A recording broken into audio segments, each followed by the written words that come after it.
What is up, Earthnoids and Spacenoids? I am just a simple new type, and in this video, we are starting our adventures through Mobile Suit Gundam ZZ, or Double Zeta. Last time, we saw our hero, Camille, defeat Sirocco, but suffered heavy brain damage, it seems, from burning out on his new type potential. As the AUG is heavily weakened, and the Titans essentially decimated, it leaves Axis Zeon to grow stronger. This time, we will pick up right where we left off. The Argama is still heavily damaged from their last attack as they head towards Side 1. So let's get into this. A young boy in a petite mobile suit is picking up some junk around Side 1 in Colony 1, known as Shangri.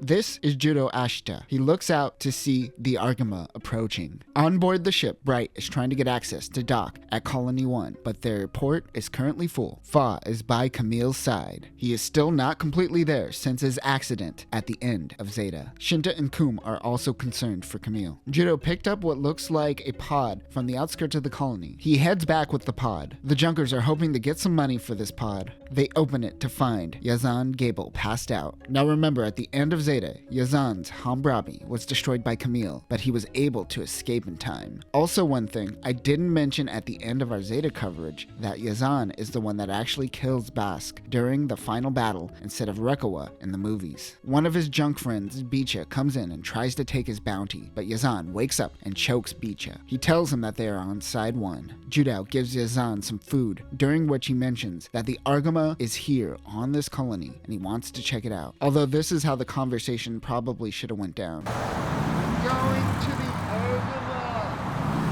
What? The mention of the Argama makes Yazan get in the mobile worker and steal a truck. The Junkers and Yazan go to spy on the ship. They notice Fa, who is taking Camille to the hospital. Yazan goes and sticks up Fa. They steal key cards and open up the back. Judau finds Camille, being Camille. He touches his hand and he can sense his new type power. It appears that Judau has that new type touch as well. Shinta and Kum are sneaking around and notices Yazan and the Junkers taking Fa. Judau doesn't tell Yazan about Camille. He tells Fa that his parents aren't around and he must make a living to survive. Astanaj and Bright are trying to get repairs done on the ship, but they don't have enough money to get too much fixed. This is the first time any exchange of money has been done for repairs. This is also an EFF-controlled colony, so who knows. Shinta and Kum try to tell Bright about the kidnappers, but they come bursting in with demands. As they are demanding, Yazan takes a mobile worker and heads towards the Argama. Shinta and Kum want to save Fa, so naturally, they go out and pick up a gun. They fire the gun and don't understand how physics work, so they go flying backwards. Judau looks at the Zeta Gundam and can sense Camille. He goes and steals the unit. He wants to sell it. While this is going on, Torres is fighting with Yazan. As they are fighting, Yazan attacks Segusa, who is helping Fa, and kills him. No, Segusa! In that moment, Judau decides to fight against Yazan. The two escape into the colony. Yazan finds a different mobile worker. Zeta drops the beam saber and Yazan takes it and drives it into Zeta Gundam. He lets off the rockets in his arms and is able to destroy the mobile worker, but Yazan is still alive. Bright gets into a mobile worker and does a Star Wars on Zeta Gundam. He captures Judau, but suddenly an explosion occurs and Judau runs off. As this is happening, an Indra-class ship shows up outside the colony. The Indra class is the primary ship that we will see Neo Zeon use during the first Neo Zeon War. It is the evolution of the Musai class ship. This ship was supposedly present during the end of the Grips conflict. I think this was retconned into the Zeta movies if I remember correctly. This ship has a megaparticle gun, a twin megaparticle gun, anti-air lasers, and an unknown number of missile launchers. It has the ability to operate in space and Earth atmosphere, and has a balut system for Earth re-entry. They send out a briefcase towards the colony. The suitcase is picked up by the heads of the colony. It is pure gold. It seems Axis is bribing Side 1 to allow them to dock. One of the heads of leadership named Chimatter doesn't like this and informs Bright. He suggests that the Argama uses service tunnels to escape and not be noticed by Axis. Mashimur Cello is in command of the Indra-class ship. It seems that he wants to ensure that Side 1 will bow down to Haman and Zeon. While Judau and the Junkers are planning to steal the Zeta again, his sister, Lena, tries to stop him. During this time, they spot the Argama being towed throughout the colony. He gets into the petite mobile worker and chases the Argama. He is able to grapple onto the ship. He goes to the hangar and looks at his mobile suit, the Gallus J. Or is it Gaius J, like Spanish origin? Let me know in the comments. The AMX 101 Gallus J specializes in close combat. It is considered a cleanup unit that you send out after a bombing run. It doesn't really have any long-range weapons, but Axis scientists took a lot of inspiration from the Goof and its superior close combat abilities. Like the Goof, it also has the finger launchers that are great at short range. It is also equipped with a 2-tube missile pod, an energy gun, a beam saber, and the BR-87A beam rifle that was also used by the Hyzek and the Marasai. And just look at it, it is designed to look like a very buff dude. It seems he is in love with Haman. He is simping quite hard. He even keeps a rose that Haman gave him. He launches in his mobile suit. Chimatter breaks away from the Argama and notices Judau climbing on the side of the ship. Bright is informed instantly. He is reminded of Amuro, and he has a feeling about him. Haro, Shinto, and Kum find Judau. He hides with the kids before Ashtanaj comes in, spotting the stowaway. Mashima approaches the ship, demanding that the Argama surrenders. Judau sneaks out and places explosives on the unit. It blows, causing Mashima to fall off the ship. Oh, he's an idiot. Fog goes out in the Methus. In one of the rare instances we actually see it in its mobile armor form, the Gallus J comes in and destroys the Verniers of the Methus. The war orphans and Judau head to the hangar. He steals Zeta once again. He rushes over and protects the Methus. Mashima goes on about smelling his rose. The two engage in battle. Judau has no idea what he is doing. He is pushing the wrong buttons and crashing quite a lot. Mashima demands that he draw his beam saber. He struggles to find it, so he just starts punching Mashima. As the Gallus J tries to jump on Zeta, he figures it out and uses the beam saber to take out Mashima's head. Judau gives back the Zeta and takes off with his sister. He notes that the Argama will be hiding in the junk of Side 1 to lay low for a while, so he will be back. Chimatter is assisting with hiding the Argama once again. Caesar is trying to helm the ship, but notes that he isn't Segusa. Mashima is on the colony in disguise. He purchases a stay at a hotel with gold? What is the value of this gold? What is the exchange rate? Why did one transaction trigger so many questions I never had about Universal Century? They are trying to take the Argama without taking any blood. How did that producer's note get in the script? He recalls being assigned to Shangri-La by Haman. He is mesmerized by her beauty. As they are driving, they happen to almost crash into the Junkers. The Junkers happen to be picking up Judau. Mashimer's subordinate Gaten is heading to the hospital to use the people as shields, but Mashimer finds this dishonorable and almost causes them to crash into Camille and Fa. Mashimer gets out and asks if everyone's okay. Oh no, he starts simping for Fa. Judau and the Junkers are searching for the Argama when Mashimer comes in looking for it as well. They snuck his mobile suit on a truck full of alcohol crates. Mashimer gets in his Gallus J. Judau tries to lasso his mobile suit. Hilarity ensues. Mashimer notices him. He does a little dance to try to toss Judau off. The Junkers come in and start throwing beer bottles at Mashimer. It distracts him while Judau comes in. The two begin fighting. Both almost fall out of the mobile suit. More hilarity ensues. Judau falls and the Junkers catch him. Mashimer remembers Haman's words of keeping the colonies safe. The Junkers finally are able to find the Argama, but of course, Bright and the crew are informed of their break-in. As they make it to the hangar, Torres and the crew come in and stop them. Judau rushes and gets into Zeta Gundam. He steals a unit and goes to fight Mashimer. Judau drives him away from the ship. However, his team sets a trap for him. They accidentally blow a hole in the colony. Zeta and the Gallus J head out into space. Bright is trying to guide Judau as much as possible as he is still green. He is able to fend off Mashimer for now. He heads back into the colony. Bright sends Fa to go pick up the Zeta. As she heads out, she crosses paths with Mashimer. He starts simping hard once again. Mashimer is meeting with Giman Bajak. He is a junk dealer and the creator of the Geze. The Geze is created using random mobile suit parts that Giman found lying around during the Grips conflict. It even has Gundarium for some of its armor. It has no armament and is intended to be a mobile worker, but it can fly within the colony for a limited amount of time. It also has a cockpit that circles around the unit. Its only weapon is a rod that is used to crush junk. Mashimer fondles his flowers and thinks of Haman. Now, I like to think that Haman is being cold and distant from Mashimer, but his memories of the situation play to his fantasies and delusions more so. Mashimer agrees to work with Giman. He will even back him up with Gaza Seas. Meanwhile, Fa tells Judau that he is a really good pilot and should consider becoming a cadet. His sister, of course, wants him to have some structure and thinks that he should go with the Argama, but he is hesitant. What is Mashimer up to? What do you think he's up to?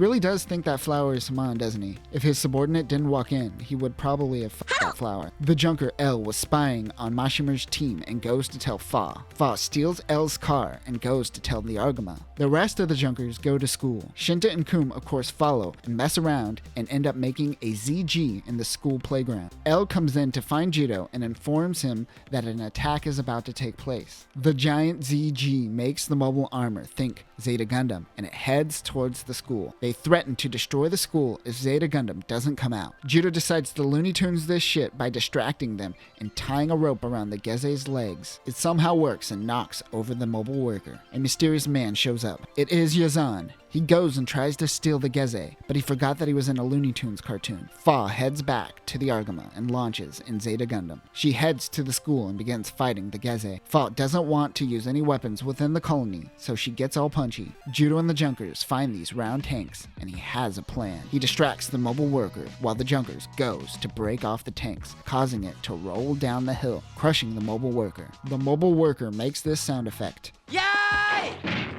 Solidifying this is Looney Tunes. They execute the plan, and the ball heads towards the Geze, but he is able to throw it. It is merely a minor distraction. Judau heads towards Zeta. Fa stands up the mobile suit while Judau is on top of it. He climbs into the open cockpit, sitting on Fa. He takes over for her and begins fighting the mobile armor. It is surprisingly fast. He spins his cockpit and gets the upper hand, but it causes him to get really dizzy. This is when Judau comes in with the beam sabers and destroys its arm. The mobile worker is destroyed, but the cockpit is out of control. Judau saves Gemon and tells him that Mashimer is behind the attack. He asks if that is the pretentious guy with the flower. Oh yeah, back with that pretentious guy. He is upset that the mobile worker has failed, but he must heed Haman's words and get some rest. He mentions the mobile suit Hama Hama is almost production ready.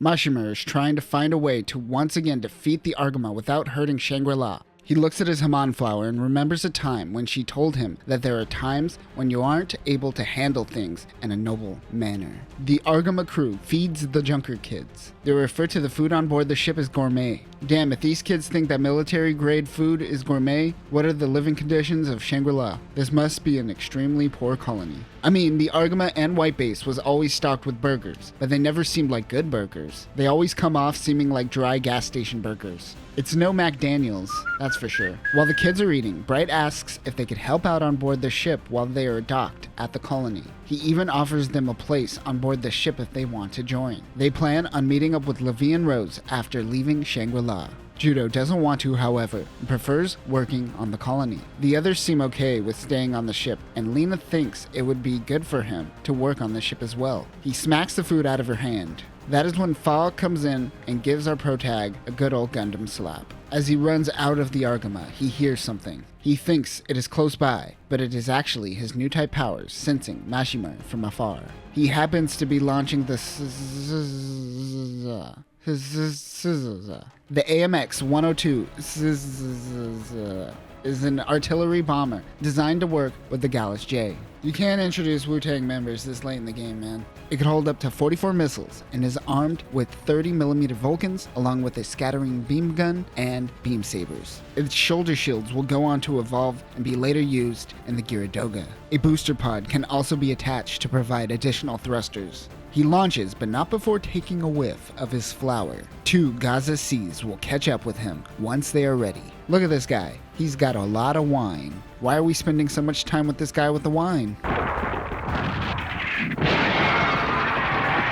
No, one guy's wine. It's the only character trait this guy's had, and it's all gone. Mashimer causes the entire house to roll off a cliff towards the city. It stops, but much of the town is still in the danger zone of the landslide, including the hospital where Camille currently is. Fa realizes this and gets in the Mythos and goes and saves them. The Junker Beecha asks to borrow a car so he could pick up Judau and bring him back to Pilot Zeta. Ashtonage wonders why Bright relies so much on the kids to solve their problems. Bright believes he is a new type, but Ashtonage has had enough and he decides to pilot Zeta himself. He is the mechanic after all. He is going to prove that the kids are nothing special. Judau notices Mythos flying by. At that moment, Mashima in the ZZ makes his move. Mashima gets all punchy with Fa. Suddenly, Ashtonage in Zeta Gundam comes in and helps Fa. He does fine at first, but then he struggles to control the mobile suit. Ashtonage almost hits a civilian and small trailer. Mashima thinks that Ashtonage is quite a chivalrous man for not attacking civilians, but Ashtonage just doesn't know what he is doing. Mashima's an idiot. While distracted, Fa comes in and attacks. The scissors rips off the Methus' arm. Even though he has the upper hand, Mashima takes off and meets up with the two Gaza Seas. Within the town, Yazan notices two mobile suits fighting. He steals a random person's moped. The man and woman may have lost their wine, but most of their belongings seems to be fine. Never mind. Fa tries to convince Judau to pilot the Gundam and tells him about Camille. Everyone thinks he should pilot the unit. He is mad that everyone is pressuring him, but he pilots the mobile suit anyways. Two Gaza Seas come in towards the mobile suit, but it is hiding in the junk. Zeta pops out and destroys one of the Axis mobile suits with its beam saber. The Gaza attacks from above. It is able to dodge the attack and body slam the second unit into the rubble. That is when Mashima comes in and attacks, but he causes a landslide of junk all around him. He is attacking too hard and causing some damage to the colony. As they are fighting, he notices that his rose snapped. This of course infuriates him, as he has probably slept with it. He puts it in his mouth, of course. The two fight with their beam sabers. Fa comes in with a surprise attack from behind. This causes Mashima to retreat from now. This whole time, Yazan was following the action. He accidentally crashes. Back at the ship, Lena is willing to give up school if Judau stays on board the Argama to keep out of trouble. I mean, probably not a good idea, but then again, your entire colony is made of trash. What are you going to go to school for? Are you going to learn to pick up trash? Is that too mean for the poors of Colony 1? I probably shouldn't be calling them poors. But then again, they called military-grade food gourmet, so my hands are kinda tied on this one. Bright is informed by Chimatter that Levian Rose is one day out from their location. We also learn that this Looney Tunes of a character was Chimatter's mean boss, so we don't feel bad for him when he loses his entire life. Mashima sets up his ship as a blockade within the colony. Essentially, in order for the Argama to leave the colony, they will have to pass by his Indra-class ship. He is blocking the secret hatch out. Pampa wants to go out with his team to take out Zeta Gundam. Mashima allows them to handle business instead of his plan of just blasting the colony with the Indra class. Mashima is dumb. Meanwhile, the junk dealer, Gaman Bajek, spots Judau and his junk team. He chases them down. Meanwhile, Pampa's team launches in the Gaza D. The AMX-6 Gaza D is an improved version of the Gaza C that has enhanced speed, maneuverability, and power output. The problem with the Gaza C was its transformable frame was made from recycled parts on Axis at the time. Because of this, the mobile suit was very temporary and wouldn't last more than a few sorties. Most of the time, a Gaza C would be in either MS mode or MA mode, and they would never transform for fear of, dying. The Gaza D fixes this and allows the frame to last through multiple transformations. New weapons included with this mobile suit include missile launchers, missile pods, and a mega particle gun in the leg claw for more firepower. The team performs an airshow stunt before taking off on their mission. Show-offs. Dude literally cried for Mashima, which is like a boss of a boss of a boss. On the Argama, they have a new shipment of beef. Oh sweet, they even got a shipment of GUNPLA models on board. I wonder what else they got from Bandai. Maybe a few boxes of Space Warp. Dinner tries to run away. The Gaza approaches the Argama. Fa launches in Zeta Gundam while Torres goes out in the Methus. Judau is still dealing with Gemin. Both Torres and Fa are struggling to fight the new Gazas. Pampa sends a message to the people of the colony. He gaslights the colony into thinking the Argama is responsible for damaging Shangri-La. Bright says he doesn't believe in gaslighting and launches the Argama. He leaves Bicha and the Junkers to man the turret, but he tells them to watch the regulator as they don't want to tear a hole in the colony. The kids have no idea what he is talking about. They then proceed to use the turret and almost end up tearing a hole through the colony.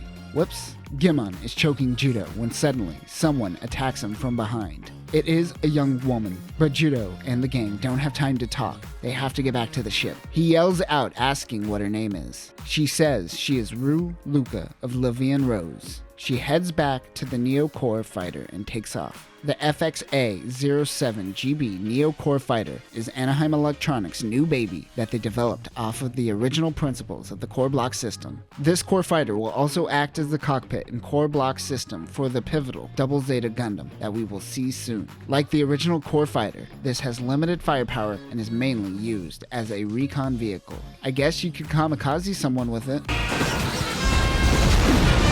At least 3 of these have been in production and will serve the Double Zeta in the future. She takes off and finds Zeta fighting the Gazas. It distracts one enough for Fa to get free. She is distracting Axis while Zeta and the Methus are able to get their bearings. But the Gazas have their sights on Zeta. That is when Judau and the gang comes in a service vehicle and just bumps the Gazas. That's all it takes for them to fall over in a hilarious manner. Fa uses this opportunity to meet with Judau and let him pilot the Gundam. When he gets in, he contacts Ryu. They communicate with the Argama to plan an attack. The Argama is able to pick off one of the Gazas. Hey, Beecha got one.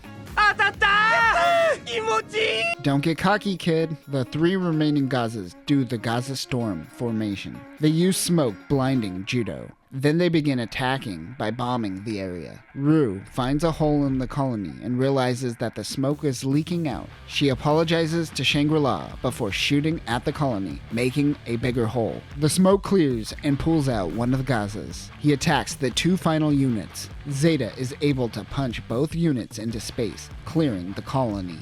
Mashimer's men have failed their mission. He fondles his flower in sadness. Ryu and Judau head back to the colony. She informs Bright that the Levian Rose is awaiting their arrival. Judau, Ryu, and the Junkers go to open the secret tunnel so they can make their escape from the colony. Meanwhile, Yazan steals a pig. He's eating bacon tonight. As silly as the last episode was, some people of the Gaza Storm died during the attack. Axis Zeon mourns the dead. Poor Pampa. Mashimer tells the men that the best memorial you could give your comrades is to capture the Argama. Judau and the Junkers try to prep the Argama to leave the colony when a red flare goes up. The junk dealers are all having a meeting. They also have a blue flare. If they launch the blue flare, it will signal the Argama to begin leaving the colony. L comes in and tells everyone that the Junkers are going to put Mr. Chimatter on trial. Ryu goes to the city to help. What do you expect from trash people? She takes off in the Neo Core Fighter. Judau goes out in Zeta because he believes that this is a Junker matter and should be dealt with by Junkers. The junk dealer Gaman is inciting a mob and telling the people that Chimatter is responsible for allowing the Argama into their colony and causing a havoc. Chimatter is tied up to a truck. Yazan comes over to him and, he totally killed and ate that pig, didn't he? He spits a bone at Chimatter after he says he is a vegetarian. Yazan finds the blue flare on Chimatter and wonders what it is. Judau catches up with Ryu, who is watching the mob. Suddenly, Mashimar's Indra-class ship comes in. Mashimar flashes back to a time when Haman tells him to honor his fallen comrades and that digging a grave simply isn't enough. She fondles her wine glass. This thought makes him fire on the colony. He let the bad thoughts win. Or in this case, sexy? Question mark?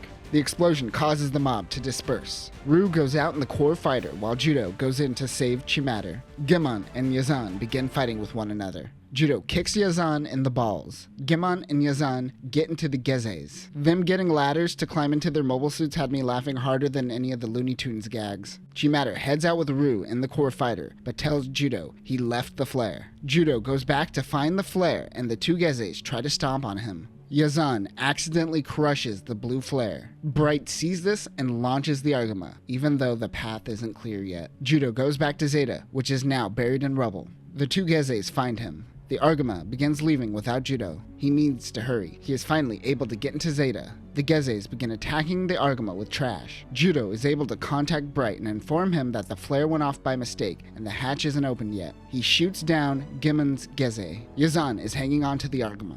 Zeta attacks, and the 2 fall off the ship while still fighting. Yazan blames Judau for all the times he lost, but he tells him that it wasn't him, that was Camille. Meanwhile, Ryu and Chimatter were able to open the hatch on their end. Mashimer aims the Indra's cannons on the ship. That is when Judau finally figures out Wave Rider mode in Zeta and transforms into a mobile armor. He attacks Yazan, which causes his Geze to crash into the Indra class. Mashimer wants to go out in the Hama, but the Argama fires its mega particle cannon on the Indra and damages the launch pad.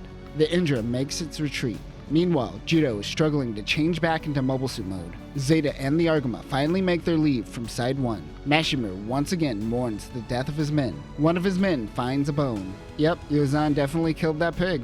Mashimur also mourns the loss of the pig. The Argama is trying to rendezvous with Levi and Rose. Asteroid debris is slowing them down. Rue is out in the core fighter scouting. Bright is 2 seconds away from giving Bicha and Mondo a famous Bright slap. Fa looks up at the damaged Methus. It appears they don't have the manpower to fix it currently, but it still can fly. Judau, Ashtanaj, and Shinta and Kum are playing around with the dummy machine. We have seen dummies used in the past as decoys, but we actually never seen the machine that makes these dummies. It appears like a 3D printer that poops out balloons in the shape of anything. Remember, once Minovsky particle density increases, one must rely on visual sensors to find targets. These dummies can appear like fleets from vast distances away. Ashtanaj also explains that you can place bombs on the dummies to act as mines as well. We will also see Zeon attach thrusters to one later. While all this is going on, Ino, Mondo, and Bicha go to sell out the Argama to Mashimur's ship. Ino doesn't want to be a part of their plan. On board the Indra, Axis was able to pick up a small energy signal, and Mashimur is sure it is the Argama. He launches in the Hamma Hamma. The AMX-103 Hamma Hamma is a prototype mobile suit that Axis Zeon built to help take over the Earth sphere. This mobile suit has a quasi-Psychomu system and was intended to test out mass-producing Psychomu system-based mobile suits. This machine is 24 meters tall compared to Zeta, which is about shy of 20 meters. Of course, nowhere on the level of the size of Psycho Gundam or Big Zam. It has a wired 3-gun barrel beam gun mounted on the palms of the mobile suit. Like funnels, this allows the pilot to utilize the Psychomu system but still have the training wheels on. Kinda like the wired gun barrel system in Cosmic Era, but way worse. The 3-barrel beam guns have a power output of 3.1 megawatts. Other beam weapons include a shield, a beam gun, a beam saber, base mine launcher. Unfortunately, this unit didn't live up to its specs. Some men are joining along with Mashimur and Gaza's Seas. One of these men is Glimmy Toto. This is the first appearance of Glimmy Toto, but we have seen him once before in our coverage of the plot to assassinate Giran, where we saw a young 8-year-old Glimmy at the opera. Rue thinks that she found Levi and Rose, but it is Mashimur that she runs into. She pretends to be a helpless cadet in training. Mashimur orders Glimmy to escort her back to the Indra. Oh, Glimmy. Glimmy, Glimmy, Glimmy, Glimmy, Glimmy. Kawaii. Wow, that was quicker than cats, bro. On the Argama, Bright goes to Red Alert. Ino tries to tell him about Bicha and Mondo, but he isn't listening. He tries to tell Judau, but he is trying to launch in Zeta. He is launching on his own, and when he realizes this, he says, screw that. Yeah, you suck, Fa. It's really your fault for not being the main character. Ashtanaj convinces him to pilot the Gundam. He goes out to look for Rue, but ends up running into Mashimur and his team. He goes to shoot his rifle, but he is out of energy. He forgot to reload energy packs. He throws his beam rifle and hides in the asteroid debris. Back on board the Indra, Rue plays dumb and pretends her ship is broke, but Remy tells her everything is fine. Rue does her best Sarah impression. Mashimur tells his team that some of the asteroids aren't real and are just dummies. So naturally, his team gets cocky and they all end up crashing into real asteroids, leaving only Mashimur. Glimmy is a sucker and is convinced to bring the core fighter back to her ship. She spots Zeta and turns on Glimmy, shooting him in the back and bailing. The Hamma Hamma goes after the core fighter. Judau follows behind and begins attacking. Mashimur lands on an asteroid, but it is a dummy. It pops, knocking him off balance, and Judau comes in with his beam saber and takes off the Hamma Hamma's arm. The two forces retreat for now. On the Argama, Rue and Judau begin bickering as the ship finally makes contact with Levi and Rose. As the Argama leaves Side 1, Fa looks out to Shangri-La and thinks of Camille and cries. Rue and Judau start bickering again, but then the two start teasing Fa and telling her to go to Camille. Rue is going to Levi and Rose to pick up a new mobile suit. In the communications room, Bicha and Mondo are still being little terrorists and trying to communicate with Indra. Ino comes in and tries to stop them, but they end up tying him up. On board the Indra with Mashimur is Karasun. He fawns over Haman as Kara fawns over him. He says Haman is the only woman for him, but Kara says why would she want someone who can't even take Shangri-La? Mashimur's underling Gotten volunteers to get on board the Argama. Mashimur is cocky towards Kara, but she was recording his conversations and says she will add this to Lady Haman's report. After talking to Lena, L starts having suspicions about Mondo and Bicha, but the red alert goes up at that moment. They run off. Mashimer's team heads out with Gotten and some makeshift dummy asteroid. Probably the jankiest machine we've seen thus far. It's essentially a dude in a dummy balloon with one single thruster. Judau goes out in Zeta with his beam rifle, but it once again wasn't plugged in and won't work. Fa realizes this and heads out in the Mythos to help. Bicha and Mondo are on top of the Argama shooting dummy asteroids and helping Axis. If the tone of this show was different, they would be murdered for their treason. Other Gundam properties killed for less. Gotten in his asteroid gets close to the Argama. He gets out and sneaks on board the ship. L notices a Zeon soldier on board. Mashimer and his team approaches when the Mythos goes in to help Zeta with the beam rifle issue. Zeta goes out and distracts the Humma Humma. Fa rewires the beam rifle. Mashimer gets distracted by dummy asteroids. He touches his flower and goes in to attack with his wired beam gun. Fa fixes the gun and gives it to Judau. Zeta and Humma Humma begin fighting when Ru and the Gundam ZZ core base comes in and helps. More on this later. Gotten goes to find the spy that sent the message to Indra, but L and the kids have their own Scooby-Doo adventure and catch Gotten. Mashimer retreats and leaves it in the hands of Gotten. On the bridge of the Argama, the captured Gotten tells Bright that they have a mole on board the ship. Fa realizes that Judau will be able to protect the ship. She doesn't go back to the Argama. She heads to Shangri. She heads to Camille. Kara teases Mashimer. The two touch boobs. He proclaims into Kara's recorder that he will be the one to take down Zeta Gundam. Kara isn't just someone reporting for Haman. She is also a mobile suit pilot. On the Argama, Dinner is attacking Judau. Ino comes and helps him. Judau asks Ino if it is Bicha and Mondo that are the Zeon collaborators. Shinta and Kum are sad about Fa leaving the ship. They want to leave and head to Shangri-La, but they are too young to pilot. That is when they pass by Gotten, who is a prisoner. He talks shit about Mashimer and says he will be their pilot. He convinces the kids to let him out. As they head to the hangars, Ru notices them. Gotten pushes Shinta and leaves. He runs into Ino and holds him captive. They head to the hangar and he hits Ashtonage before getting into the core fighter, but they won't open the hatch. He still has Ino hostage. Judau wants to go out in Zeta, but there is nothing they could really do while on the hangar. Lena comes in and tricks him with Dinner.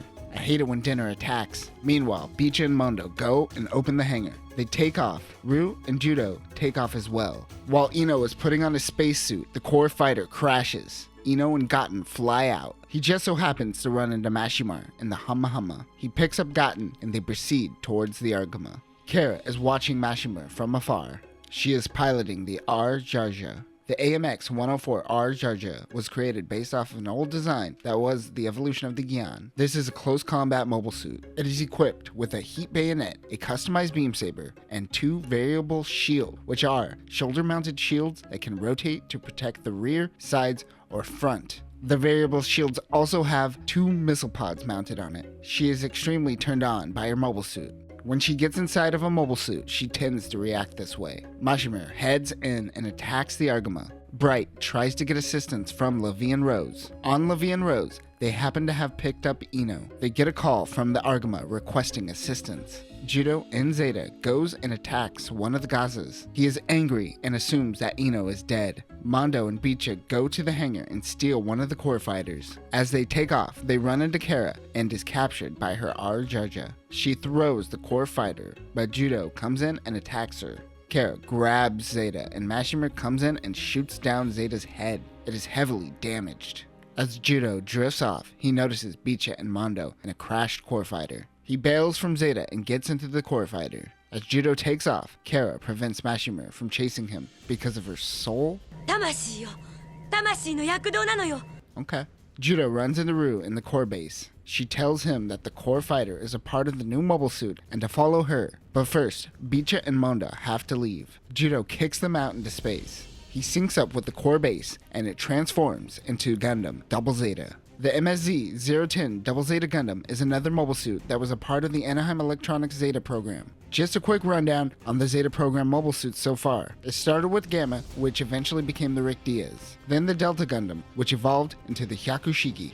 We then, of course, saw Camille and Judau pilot the Zeta. This mobile suit was supposed to bring the functionality of Grandpa Gundam and the G armor into a single machine. This unit has a more advanced core block system. The The core base acts as its mobile armor mode, and it also has a G-Fortress mode that is used for bombing runs. Its 3 parts include the core base, core top, and core fighter, which all make up Gundam ZZ. According to an old GUNPLA model, the engine installed in the backpack is originally meant for ships and could supply power for an entire ship. It also incorporates a movable frame and magnetic coating. Like the Zeta, there is a simplified version of the Psychomo system installed using a biosensor.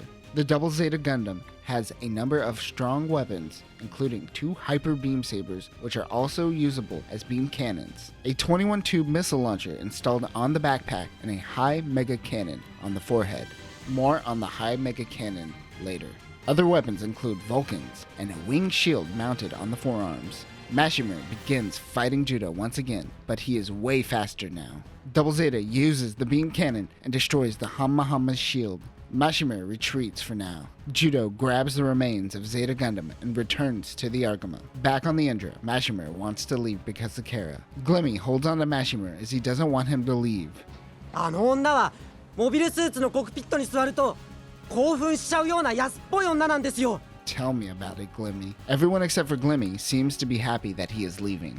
He pushes Glimmy off his shuttle and bails. Kara wants to ram the Levian Rose. As she is aroused by this plan, she shoves Gotten's face into her boobs. Judau is supposed to be bringing supplies from Levian Rose, but they happen to stumble onto a Zaku. Being junkers, they decide to take it. Bright yells at him but says, "What? I can't hear you. Minovsky particle density is too high. La la la la la la la." Which I'm amazed that this is the first time someone did that to get out of a conversation. Elena wants to go out in the core fighter and take care of business, but she can only go out with Rue. Once again, Bright is losing control of his crew. うちの子はもっと素直だった。 Oh, Bright.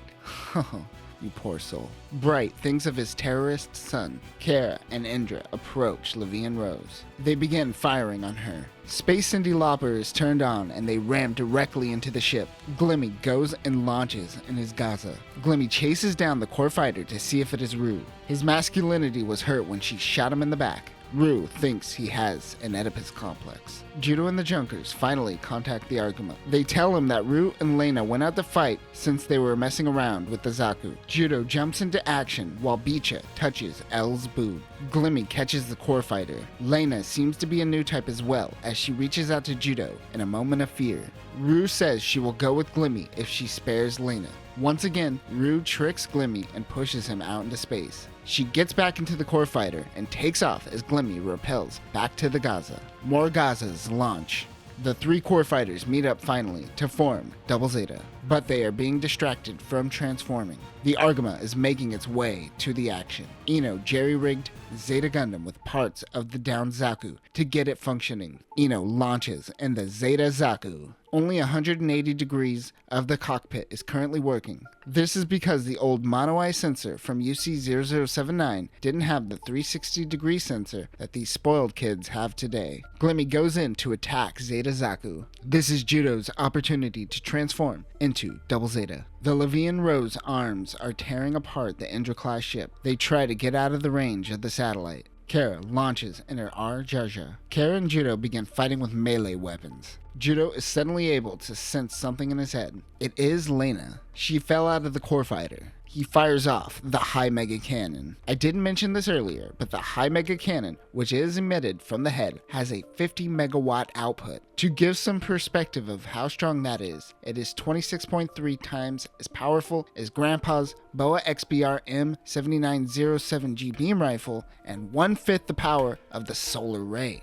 This is the most powerful weapon we will see during the Neo Zeon War. It vaporizes the R-Jarja's legs. Kara retreats. Double Zeta completely shuts off. Judau realizes the power of the high mega cannon and gets a good lesson about managing power in battle. Glimmy grabs Lena and takes her back to the Indra, thinking it was Rue. She tells Judau and, infuriated, chases after the ship. Unfortunately, there are too many dummy rocks everywhere, and something Minovsky particle density something. Judau does that thing that a lot of protags do where they shoot up in the air in anger. The Argama finally docks with Levian Rose. Bright talks to the junk kids, minus Judau. He wants them to watch over Judau and make sure he doesn't go running off to find Lena. No one seems to be listening to him. Ku makes stew for Judau and she wants him to taste it. Ew, what is in that? L goes into the bathroom to find Judau in a spacesuit that he hid. He is trying to find Lena. L tries to calm him down. Bright comes in. Judau gets out of his spacesuit with comic timing. Mondo and Bicha learn the transformation process of Double Zeta.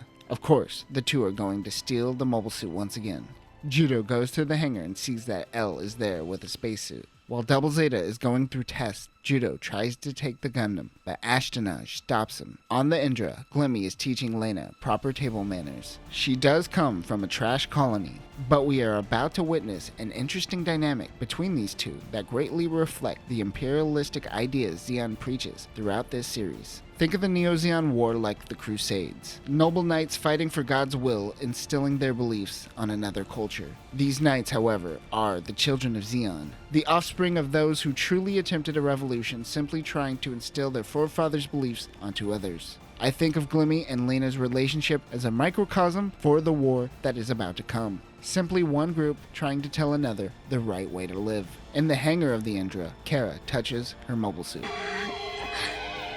Yep, that's an orgasm in a kid's show. They launch. Kara fucks her mobile suit over an open line, making her men feel uncomfortable. L and Ina go to find Judau, but he is sneaking around, trying to steal a vessel to get to his sister. They end up helping him. L gets into the newly fixed Gundam Mark II. The two open the hatch and make their escape. Bicha and Mondo sneak on board the core top. They run into Gotten dragging a dummy asteroid, with Kara following behind. Gotten detonates the dummy, releasing a spider net. The Mark II shoots part of the net. Kara and Judau begin fighting. The Indra class comes in and tells Double Zeta they have Lena. While they are negotiating, Bicha and Mondo and the core top release from Double Zeta. They begin fighting once again, and because of this, the Indra retreats. Bicha and Mondo uses the escape pod from the core top and they are caught by Zeon. Gotten's Gaza blows up, but Kara catches his escape pod. Even though he tried his best, she demotes him. Judau is once again upset Lena got away. Back on the Levian Rose. Oh no, Emery bumps into Bright. Whoops, silly her. It is clear that she has a thing for Bright. Also, I'm pretty sure Emery's name should be translated to Emily, but one person probably translated it wrong, and we are all just going along with it. I'm not confident enough, though, to change it to Emily like I did with Agnes in the Astray series, so do with that what you will. The Argama and Levian Rose are heading into an asteroid field. Eno spots an asteroid that is a dummy, but it isn't a balloon dummy, as it has too much mass. It appears to be a colony within a shoal zone. The Argama suddenly receives communication from the colony. They call themselves the Light Tribe of Moon Moon. They say the Argama can come to the colony, but Levian Rose must stay behind.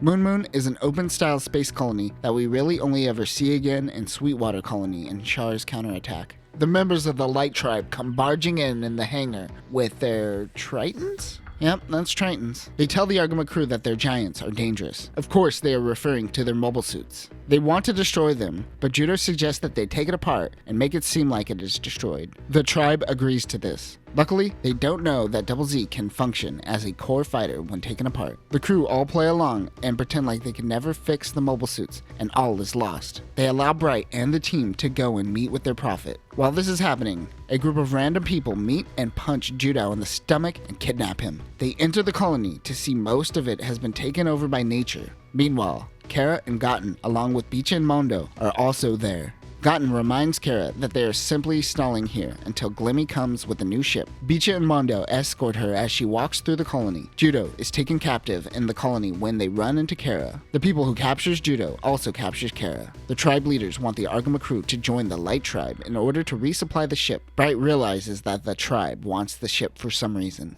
They say they could use this ship to travel and spread the gospel everywhere. Oh no, they're becoming space Mormons. Tribesmen come in and tells one of the leaders that Kara has been taken by the rebels. It seems the rebels believe one of these two ships contain their messiah. The rebels are explaining to Judau and Kara that the tribe leaders want to use the ship to spread the word of their religion. But the religion is built on the idea of returning to nature, and thus boarding a spaceship would make them hypocrites. Back on the Indra, Gotten wants to use Lena as bait because he thinks they are using Kara as leverage to sell the Indra to the AU. They tie Lena to a Gaza, which Zeon was Trojan horsing so the Light Tribe didn't know they had mobile suits. The Gazas enter the colony, which is what the Light Tribe was trying to prevent. Beecha thinks Gotten is going too far and tries to help. Lena screams out for her brother. Beecha gets into Kara's Jar and tries to help Lena. He isn't doing a good job. Judau notices Lena on the Gazas. The tribesmen bow down to Lord Cattle, the local god. According to Star Trek rules, they just broke the Prime Directive, and now they think mobile suits are their god. This whole time, Mondo was tailing and spying on Judau. Kara will help Judau get her sister back. They head out on a truck. Kara chucks a Triton at the Gaza and gets its attention. She takes his Gaza and tells him to go back to the ship. Judau reminds her that she said she would save his sister, but she is in the mobile suit now, so she is turned on, getting distracted. Since they haven't heard from the captain, Rue launches in the core fighter. Elle and Eno join. She goes and distracts Kara's Gaza. Judau is able to get Rue's attention so he can meet up with her. As she retreats from Kara, Beecha in the Jar comes in and falls in front of her. Beecha gets out and Kara resumes piloting the Jar herself. Rue and Judau switch places. He meets up with Eno and Elle to form the Double Zeta. Judau begins fighting Kara. It seems she forgot about saving Lena. He takes his beam saber and stabs the Jar in the back. He tells her to eject, but she doesn't listen. He then tells her to eject using psychic new type powers, and that gets her attention, and she bails right before the mobile suit is destroyed. The tribe's people see Judau as their messiah. One of the rebels that took Kara and Judau originally was Rosara Moon. They meet the prophet, who happens to be her twin sister, Sarasa Moon. They initially think it is the same person. Sarasa Moon wants Judau to help spread their teachings throughout the universe. Rosara Moon warned him about this and how it turns them into hypocrites. Convinced she is Rosara, Judau tells her to snap out of it and gives her a good old bright slap. She slaps him back and says he is no messiah. It's at that moment that they realize their military training is far superior than their Triton skills. Oh snap, Rue even has a gun. Yeah, there's no threat here. The team runs away. But Emery and Bright get left behind and caught by the tribe. Rue and Kara are captured as well. Emery wants Bright to protect her. The kids stop and have a conversation. Hey, guys, I think you're being chased right now. See? As they run away, they stumble onto Rosara and Mondo. She tells them that even if the Light Tribe were to acquire their ship, they wouldn't be able to convince two warring nations about their ways. Bright, Emery, Rue, and Kara are being transported to the dungeons. Gotten and Beecha are negotiating with the Light Tribe once again. They want to help them. In exchange, they will be given the colony. Bright, Kara, and Emery head back to the Argama, while the rest head towards Double Zeta, except for Mondo and Rosara, who plan on fixing cattle. Named and designed after their god, this was a mobile worker that they used before the people of Moon renounced technology. This was built before the 1 Year War and was designed for construction within colonies mainly. Although not made for war, it has a cannon of some sort on its arm. Even though this thing is a beast, it didn't have legs and rather hovers. Rosara wants to use it to prove her sister wrong. Outside of the colony, Glimmy and the new Indra-class ship, the Mindra, is looking for the Argama and Indra. They locate a signal to a first-generation colony. Glimmy goes in and investigates. Judau and the team go and find Double Zeta, but Beecha is also trying to get into the Gundam. Damn son, real talk, Judau isn't playing around anymore. Judau gets into the Gundam. Gotten heads back to the ship so he can launch Gazas. Meanwhile, the tribe's people are freaking out because gods are fighting in their colony. Mondo does the cliche where he can't get anything to work, but then he suddenly hits it and it starts working. Its mono eye sensor lights up and it begins moving. They need to show it to Rasa's sister. Glimmy heads to the colony using the Bawu. The AMX 107 Bawu is another Project Zeta mobile suit and can split into two parts. The top half consisted of the Bawu attacker. This was a super agile attack fighter, which consists of the torso, arms, and most importantly, the backpack, so this part has most of the firepower. In the future, we will see the sleeves add additional Vulcans to the attacker. The bottom half is called the Bawu Nutter. Nutter. As the attack functions as the pilot's main unit, the Nutter functioned as a drone that is controlled wirelessly by Minosky transmission. This unit also stores the missiles and can function as a turret. The sleeves will also modify the Nutter and add a cockpit to this half. Other weapons include a grenade launcher, beam sabers, beam rifle, a shield with 5 megaparticle cannons, and additionally, it has a balut system. Glimmy is trying to save Lena, not because he is nice, rather he wants to save her to get on Rue's good side. He sees action at the colony. The Indra is getting attacked. He goes to search for the hostage. As Judau fights Gazas, the cattle comes in and begins shooting. Rosara tries to tell them that they don't need to fear machines. The cattle is able to finish off the Gazas. Glimmy takes Lena back to the Mindra, and Judau is too late to save his sister. It turns out the Elder was actually grooming Sarasa and convincing her to leave for his own selfish reasons. The team finally makes their leave from the colony. Even with all of the action, Judau actually enjoyed his time in the colony. He says that maybe he can one day return with Lena. The Argama continues on its own journey. The Argama is pursuing the Mindra as it makes its retreat from Moon Colony. They just lost one of their Indras and are heading back to the homeland. Bright wonders what they are planning on doing. Elle does the most teenager thing in the moment and says, "Bright, they are obviously going to Axis to resupply. It's so obvious, you idiot. You're so stupid. You're so old and you're so stupid. Why are you so old? You're going to die soon." Teenagers. He goes and gets some rest. As he is changing his clothes, Emery just so happens to walk in on him. Emery tells them that the Argama upgrades will be finished in 5 hours. She then throws herself onto him. A picture of a little terrorist watches over Bright. He has a family and can't go through with this. They must remain professional around each other. In the hangar, Judau uses the PA system to give the weirdest pep talk, which is just a way to trash talk Bicha and Monda. In the laundry room, Shinta and Kum are making Kara do their laundry. They threaten to abuse her, and she threatens to sue them for breaking the Antarctic Treaty. Elle makes Judau fall on his balls, and she tells him to stop shit-talking about his friends. Bright tells everyone to get off the PA. Back on the Mindra, Glimmy is teaching Lena piano when they run into a civilian shuttle. This crew is bringing supplies to the Argama. Their names are Mucha and Millie. "Get out of the way, Bicha!" Glimmy talks shit to Gotten, and he is starting to get frustrated. The remaining Indra crew form the Indra Corps to keep the spirit of the old Indra-class ship alive. Gotten goes full Mashima in this moment. Mucha and Millie are watching all of this and realize they have been captured by a bunch of idiots. The Indra Corps take the Baowu and head out with the shuttle crew to use them as bait. The Baowu detaches into the Baowu Nutter and Attacker. Glimmy calls Gotten an idiot and then continues about his day. Mucha contacts Bright, who grants him permission to board. The Indra Corps plans on using them to sneak on board the ship. Right before they land, Millie decides to crash the shuttle into the Argama catapult. Gotten's team begins taking over the ship. Did this guy just claim the ship before actually taking control of the ship? Bless his heart. One tries to get into the Mark II and Elle attacks. Another tries to fistfight Judau. It quickly turns into a metal rod fight. Emery goes and saves Bright. Kind of. Meanwhile, Kara knows Gotten is on board. She goes to find him. Another soldier tries to steal the Zeta Gundam and Judau stops him. Kara saves Gotten, but one soldier fires missiles on the Argama to create a hole. Gotten and Emery go flying out into space before the ship seals the hole. Gotten gets into the Baowu, and it forms back into the mobile suit. Judau finally launches and attacks Gotten. He is able to take out one of the Baowu's arms. The remaining soldiers jump off the ship on foot. They all cramp themselves into the Baowu. Judau has a perfect shot, but he sees something else. It is Emery's body drifting out into space. He can't shoot without hitting her. The Baowu uses this opportunity to escape. Bright goes out to save Emery. Judau comes in and ruins a moment between the two. He is just ready to go and save his sister. The Argama finally makes its departure from Levian Rose. Bright and Emery look at each other as they depart. The kids spy on Bright being melancholy and horny. Mucha is handing down orders to Bright to attack Axis head-on. While at Levian Rose, the left megaparticle cannon was removed and replaced with the hyper megaparticle cannon.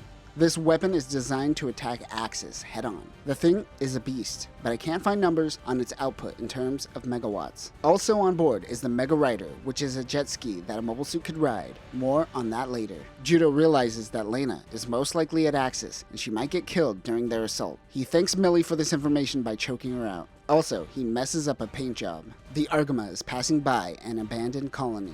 Inside the colony is Gotten and the Indra Corps, trying to once again save Kara. As the Argama approaches the abandoned colony, Bright and Munda decide to test out the new hyper mega particle cannon. Meanwhile, Kara propositions Judau with his boobs. She wants to leave in exchange for helping him save Lena. He doesn't want to help her, so she takes Shinta as a hostage and bails. Right before they begin the test, Rue informs Bright that Kara escaped. Kara takes the core top. Gotten's men notices and goes after her. Judau goes out in the core fighter with Kum for some reason. Inside the core top, Shinta chokes a bitch. Rue launches and Zeta and L in the Mark II. They engage with Gotten and his men. Gotten is piloting the Gazaum. The AMX 008 Gazaum was originally going to be named the Gaza E, but it performed better than any other Gazas, and it was renamed. It still shares many parts with the Gaza D, which made production of the unit quite easy. It is mainly designed for anti-mobile suit combat, and its main weapon is the Hyper Knuckle Buster. This is similar to the Knuckle Buster on the Gaza line, but this is not connected to the unit. Because of this, it uses a battery pack, and its output is reduced by 1.4 megawatts. It fires way faster, however.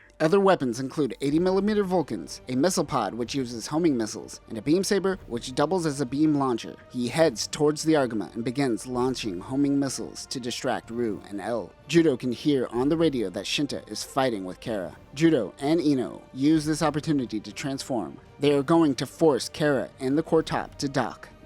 Force docking. Gotten is also fighting Kara as he doesn't know she is in the core top. He is simply just trying to prevent Double Zeta from transforming. Kara keeps yelling at him. Ino launches missile pods and they all dock while they are distracted. He holds only the core fighter holding Kara and Shinta. Judau is able to ward off the Gazas, but out of the dummy asteroid comes a new mobile suit. Bright notices the unit and thinks that it is the Kubli, Haman's personal unit. But this is the Kubli Mark II. The AMX 004 Kubli Mark II is more or less identical to the original Kubli, but this model has mass production in mind. It contains 10 funnels, which are bits controlled by the Psychomu system, as well as a beam gun that doubles as a beam saber. This version of the Kubli also has an updated Psychomu system and a new Psychomu head controller. This is a headset that allows the pilot to use the Psychomu system wirelessly and even outside of the mobile suit. We have seen the Cyber New Type 4 Murasame use sheer new type power to control the Psycho Gundam while also outside of the Gundam. This device most likely just focuses this energy in a more useful method rather than using sheer emotion. The funnel system can also be used with the headset. The pilot of this mobile suit is Eropi Puru in Japanese, which is El People in English. This is a reference to elf people, I think. Her first name is Pool in English, but when you break up the pun, it sounds really dumb. So I am going to refer to her as Puru.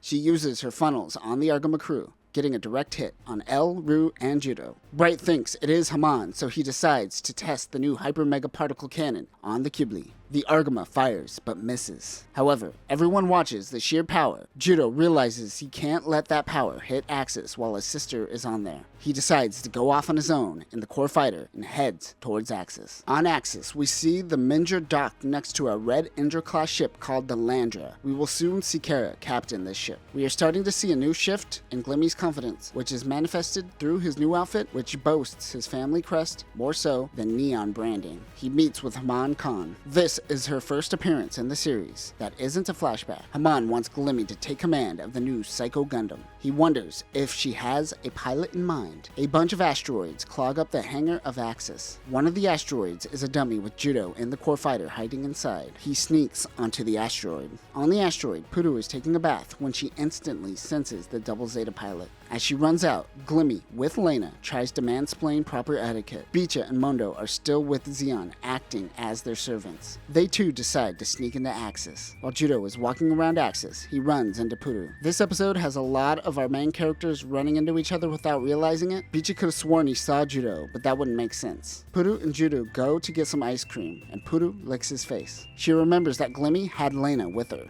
The two go to find Lena. Meanwhile, Lena is able to run away from Glimmy and happens to run into Bicha and Mondo. The three run off. Judau deep throats an ice cream cone and takes it like a champ. Bicha runs into a truck that happens to have the Bawu on it. They get into the mobile suit. Gotten chases after them, but the kids realize they are in a mobile suit, so the mobile suit chases after Gotten. He heads to the palace where Puru takes another bath. He decides to escape, but stumbles off the balcony. He gets up to Haman, pointing a gun at his face. Meanwhile, Gotten led Bicha and the Bawu towards the palace. A thruster breaks and it crash lands in front of Haman. It gives Judau the opportunity opportunity to escape, not realizing that his sister is in the Bawu. He heads back to the hangar and finds his core fighter before it gets thrown out of an airlock. Puru, in her cubely, chases Judau outside of Axis. Luckily, Ino and L are there. The three dock and transform into Double Zeta. Judau tries to tell Puru that she shouldn't be fighting, while fighting her. He tells her that this isn't a game and is able to destroy all of her bits. She decides to retreat. Puru goes from loving Judau to loathing him. Judau ejects back into the core fighter and heads back to Axis. He still has to find his sister. Elle and Millie are returning to the Argama without Judau as he went back to find his sister. In the asteroid debris near Axis is the Sodalon-class ship. The Sodalon class is a third-generation flagship used by Neo Zeon. This battleship has 6 twin megaparticle cannons, 2 large megaparticle cannons, multiple missile launchers, and an anti-laser gun. The bridge is placed in the middle of the ship instead of the top, like most Zeon bridges. The tower at the rear of the ship is a sub-bridge, which doubles as a dummy bridge. Its mobile suit catapults are mounted on the sides, and for recovery operations, there are a pair of aft-mounted mobile suit decks. One behind the bridge and one beneath the main thruster. The ship is also equipped with a balut system, a comsci, and a holographic projection device. Haman is helming this ship. The helmsman notes that they created way too many dummy asteroids, making visibility difficult. Haman and the Sodalon heads out. 2 soldiers and Zaku's note that Zeon won't win by randomly putting out dummy balloons. One of the dummies happens to be Judau in the Double Zeta. Glemitoto is informed that Haman's ship has departed. He goes to talk to Bicha and Mondo about Ru. They say maybe there is a thing going on between Judau and Ru, but who knows? This frustrates Glimmy. At that moment, they hear a noise. It happens to be Judau and Double Zeta. He is offering Double Zeta as a gift and pretending that he is defecting. Glimmy simply arrests him. Puru comes in and gives Judau a big hug. After hearing that Ru and Judau might be a thing and seeing Puru jump on Judau, Glimmy starts to get jealous that all the bitches love Judau. He throws him in the brig. Puru complains to Glimmy and calls him an idiot. He thinks that piloting a mobile suit makes one course and thinks that Ru shouldn't pilot a mobile suit anymore. Everyone loves a little bit of innocent grooming. As he talks about Ru, she and Elle happen to be heading to Axis and a dummy asteroid. She thinks someone called out her name. She is exhibiting new type powers as well. Mondo and Bicha go to help out in the hangar when the two notice Double Zeta. They plan on taking it back to the Argama. As Judau is tied up, Puru comes in to help. Unfortunately, Judau uses this opportunity to tie up Puru and leave her in the jail cell, allowing him to break out. What he didn't know is that Puru planned on taking him to his sister, but now she is mad. Bright hopes they can find Judau before they make their attack on Axis. As Judau sneaks around, Puru breaks out and grabs Lena to use her as bait. Meanwhile, Elle and Ru break out of the dummy asteroid to reveal that the Mark II and Zeta Gundam are riding the Mega Rider. The FXA-08R Mega Rider is a support vehicle similar to a subflight system like the Base Jabber, albeit this device you ride like a jet ski rather than ride like a surfboard with the Base Jabber. It is equipped with a Hyper Mega Cannon. This thing is powerful and can carry and tow multiple mobile suits if needed. It actually has its own cockpit and living space, can function as a mobile suit station if needed. Ru and Elle head into Axis but are stopped by Gazas. As Judau heads to the hangar, he notices someone in Double Zeta. Glimmy thinks it is Judau operating Double Zeta, but it is actually Bicha and Mondo. He gets into the Bawu, and calamity ensues between the two mobile suits. Judau accidentally gets caught up in the action and is on top of the mobile suit. Glimmy tries to kill him, but Ru and Elle break into the hangar right in time. Judau gets into Double Zeta to realize it is Bicha and Mondo. As he gets into the mobile suit to fight Glimmy, Puru in the Kubli comes in and shows Judau that he has Lena. She runs off and Judau chases. Elle and the Mark II riding the Mega Rider aims the Hyper Mega Launcher at the Bawu. The Bawu is very fast and is able to make his escape while a team of Gazas assist. As Ru takes out some of the Gazas with ease, a Gallus J comes in and attacks her with missiles. She dodges and is able to destroy the mobile suit. She is in love with herself.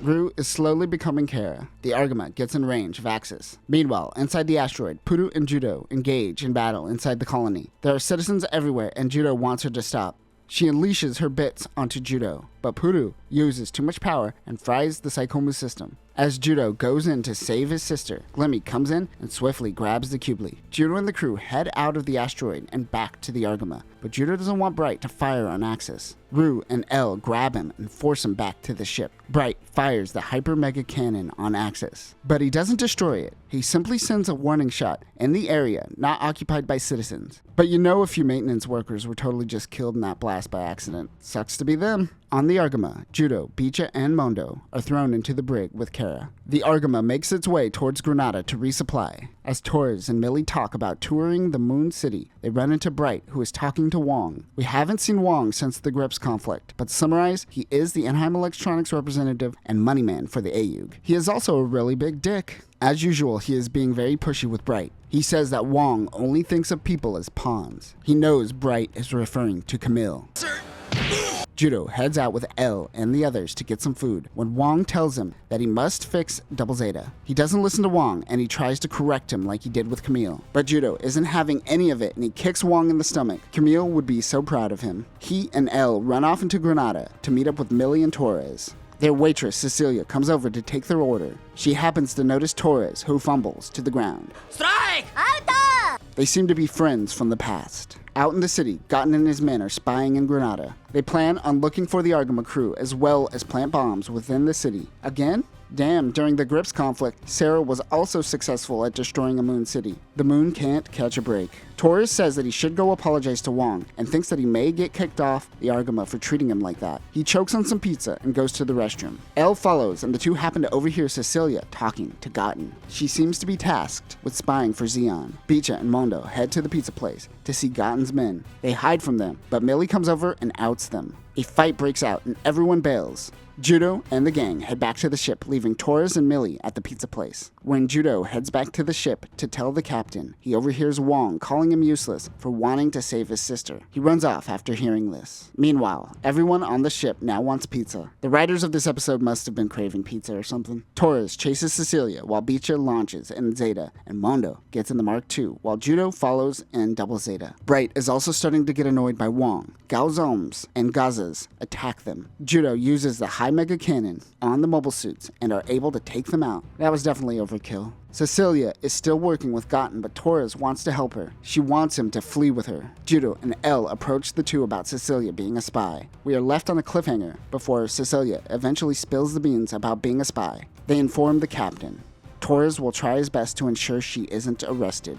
Bright is talking to Kara when Judau informs him of the spy in contact with Gotten.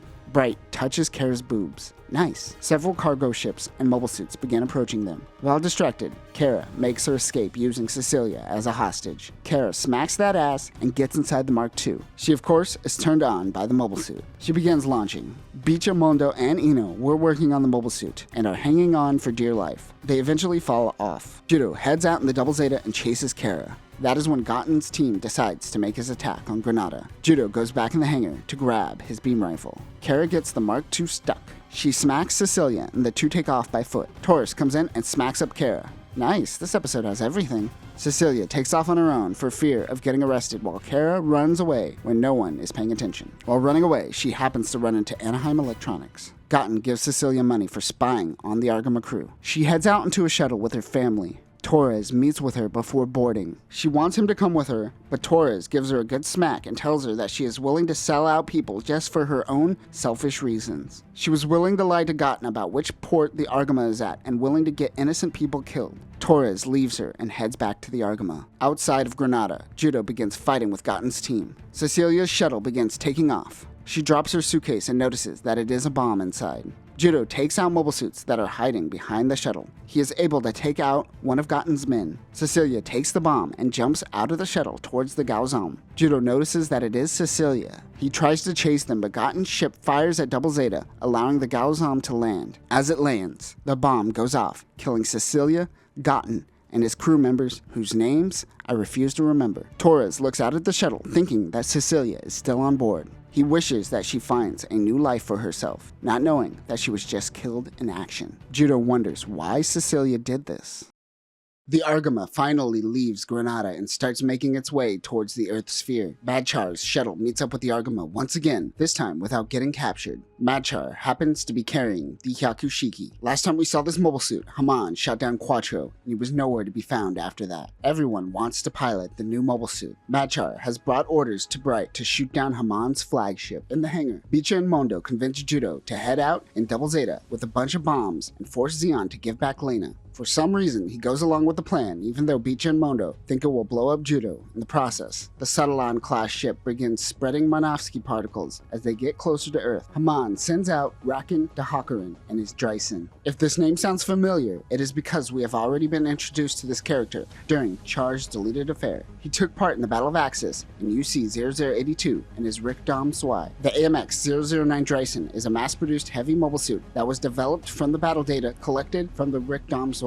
However, this mobile suit is similar to its ancestor, the original Dom, as this unit was also designed for high mobility close combat. Although developed for ground combat, it has no trouble working in space as well. Its main cannon is the triple beam cannon that is mounted on the forearms of the Dryson. These are retractable weapons that are powered by the suit's generator. The pilot can fire each barrel individually or combine the 3 cannons to create a stronger attack. The mobile suit also uses beam tri-blades, which looks like giant shurikens that could be thrown. Other weapons include a beam lancer, beam tomahawk, a beam rifle, a beam saber, and a giant bazooka that will be used later by the sleeves. One thing to note is that the power lines from the triple beam cannon to the generator is exposed on the outside of the Dryson. If these power lines are damaged, the cannons cease to function. In the future, the sleeves will solve this problem and hide the exposed wires. Back at the Satellon, Haman uses the holographic projection device to bolster the morale of her people. We see the Mendra class listening to her message. Haman proclaims that Neo Zeon will rule over the Earth sphere. This is the first time we have seen Zeon refer to themselves as Neo Zeon, ushering in a new era for the people who still seek independence. Madchar makes his leave as the Argama gets close to the Earth sphere. Shinta and Kum have been trying to warn someone that Judau is in trouble and is going to blow up, but no one is listening to them. Finally, Rue starts to take the kids seriously. However, Judau launches from the ship, not realizing that Ino is still attached. As the two begin arguing,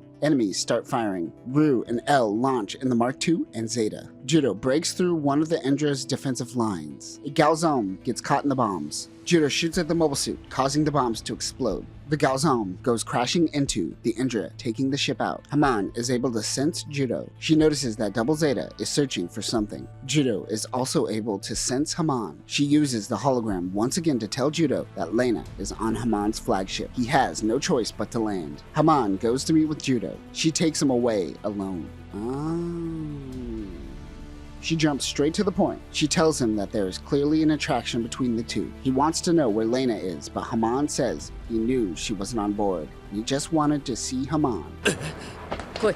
I think I just did a little bit. What are we talking about? Zeon soldiers distract the two, and Judau runs away. Meanwhile, the Argama and the Indra, commanded by Rakin, engage in battle. The two ships play a game of chicken. Both fire and almost crash into one another. Rakin is informed of Double Zeta on board the flagship and heads back with the main fleet. He decides to launch in the Dryson. Judau heads back to the Double Zeta, but the bombs were used to destroy the Indra. They blast their way out of the ship only to find Rakin waiting. Judau notices that he is quite fast. Rakin uses the beam lancer and nearly tears through the cockpit of Double Zeta. Mark II comes riding on top of Zeta in Wave Rider form, distracting Dryson. Judau is able to destroy the Dryson, but Rakin is able to escape. Back on the Mindra, Glimmy is making Lena learn ballet. You know, French things don't instantly make things classy. Sometimes they make things smelly. Shinta and Kum beat Monda and Bicha for giving Judau the bombs. Pudu is being placed under some new type brain control by Glimmy and is being forced to run simulations. Once she sees Double Zeta, she begins to freak out. As she is passed out on the floor, Glimmy wants the doctor to get her ready to visit Haman. In the hangar, Bicha and Mondo don't understand why they would save the Earth as space noids. Bright tells them that he too is a space noid and gives them a lesson on contolism. Remember, contolism is the idea created by Zeon Daikum that all humans should move away from Earth and allow the planet to grow on its own. Bright wonders if Judau resents him for getting Lena captured, but Rue and El tell him not to worry too much. Glimmy heads to Haman's ship. He introduces Haman to Pudu. Back on the Argama, Bright is informed that Dakar has already been taken over by Haman. Dakar is where EFF's parliament meets for assembly. We saw Quattro infiltrate a session once during the Grips conflict. Glimmy's Indra is getting closer to the Argama. Pudu wants to go out in her Kubli. She now sees Judau as the enemy.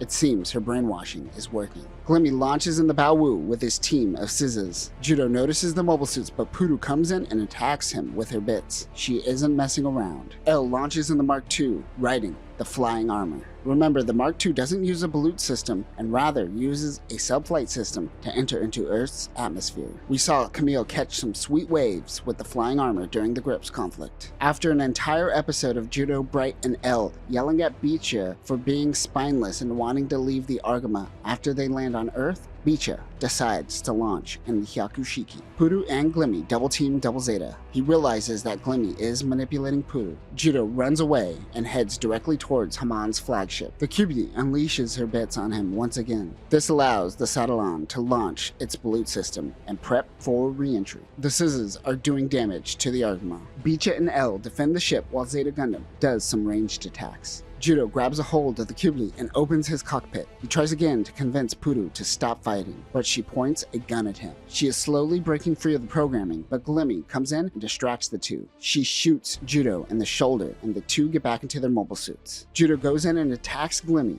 The Bawu fires and accidentally shoots Puru. This pushes Puru into Earth's gravitational pull. Judau goes in and tries to save her. He transforms into his mobile armor form and has the Kyubi ride him. Her shoulders are too big, however. She removes them to help stabilize the two during re-entry. Judau heads to Earth for the first time. On Earth, Neo Zeon forces have taken over Dakar with ease. They plan on rounding up any remaining Titans members. While this is happening, the Argama makes its way into the atmosphere. They land somewhere around Africa. As they gather up all of the mobile suits, Bright mentions that the ship will never make it into space again. Ooh, ominous. Kuraba informs the Argama to head to Dakar. It seems they want to meet head on. Out of the water, a fleet of aquatic mobile suits emerge and begin attacking the Argama. It is the Kapul. The AMX-109 Kapul descends from the Hygog, which we first saw in action in War in the Pocket. Its ball shape gives the mobile suit great mobility within water, and its legs can retract into itself. Its main weapon is a beam cannon located above the mono-eye sensor, which is dubbed the Beam Eye. It also has a sonic blast weapon in its waist, an 8-tube missile launcher, and the Iron Nail, very similar to the one on the Hygog, which can penetrate even Gundarium alloy. This is a very capable unit, but we will see that Neo Zeon will simply resort to using the Zaku Mariner once they take over EFF bases and use their weapons. Also, I'm very convinced that someone took the Kapul design and turned it into the Pokemon Registeel. What do you think? I don't think this is a coincidence. Ryu and the Zeta go out to check the enemy. Judau almost jumps off of the hangar from the second floor, not realizing that he is on Earth and gravity is in effect. This anime could have ended here. Ryu loses track of the Kapul. Meanwhile, a civilian ship signals the Argama. They want to do business with the Aeug. Judau is going to use this opportunity to flee onto a boat and once again try to find Lena. The fisherman, Taman, notices Judau but allows him to join. They meet up with Anu, his sister, who doesn't want Taman to get caught up in the war. L realizes that they could use Puru's new type power as a radar to find Judau, but Puru tricks L and she flies off in the core fighter. Ino and L go to chase her. Anu tells Judau that his family has been getting involved in the war and it concerns her. She takes Judau to a cave to find that Neo Zeon is using the people of the secluded island to pilot mobile suits for money. Judau spies on the team, but Taman shows him the power of Earth's gravity. Anu comes and helps Judau when Puru comes in with the core fighter. She tells him that she called out to him with his new type powers. The two head out in the core fighter. Neo Zeon and Taman head out in Kapuls. Ino, L, and Judau transform into Double Zeta. L and Ino head back to the ship while Double Zeta heads underwater and chases the Kapuls. They try to get a message back to the Argama, but you know how those Minovsky particles work and whatnot. Judau tries to just take out the Neo Zeon soldiers, not hurt any of the islanders. Taman's father runs away, and one Zeon soldier shoots him down. Judau goes in and takes out the remaining Kapuls. All that remains is Taman. Judau tells Taman that he was being used. Taman jumps out of his mobile suit before crashing it into the cave, destroying all of the mobile suits on the island. He swims back to the island to be with his sister.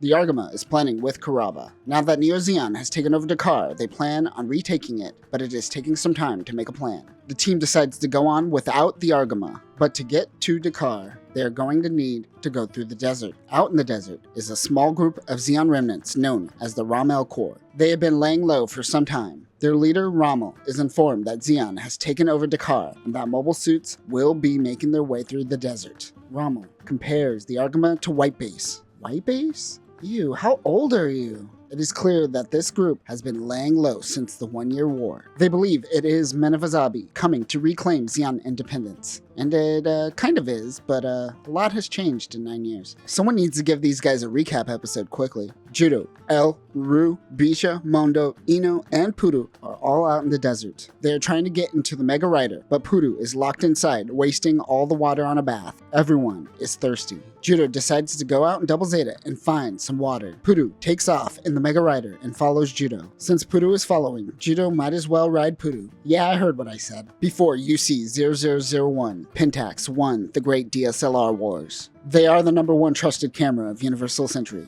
The Zeon soldiers show Rommel photos of the mobile suit. They prepare for an attack. He heads out with one soldier. Rommel is in the Dawaj Custom, while the other is in a Desert Zaku. The MS-09H Dawaj Custom is a heavy modified version of the Dawaj. This version has been updated to survive against the technologies of the UC-80s. It has an exhaust in its crotch and can handle tropical climates no problem. I wish I had an exhaust in my crotch, it would make summer so much easier. It is equipped with 60mm Vulcans, a heat saber, a scattering beam gun, a beam cannon, and a heat tomahawk. It also has extra propellant to extend its operating range. They attack Zeta Gundam. Judau, cosplaying as Luffy, tells Puru to get inside the Mega Rider. He begins fighting the Dawaj. The Desert Zaku throws a grenade. Zeta hides over the hill. From behind the Zaku and the Dawaj comes Puru in the Mega Rider. She attacks them and heads towards Judau. The two take off. Back with the team, L decides to go chase after Judau and Puru. Rommel and his men decide to hide under the sand and wait for them to fall into a trap.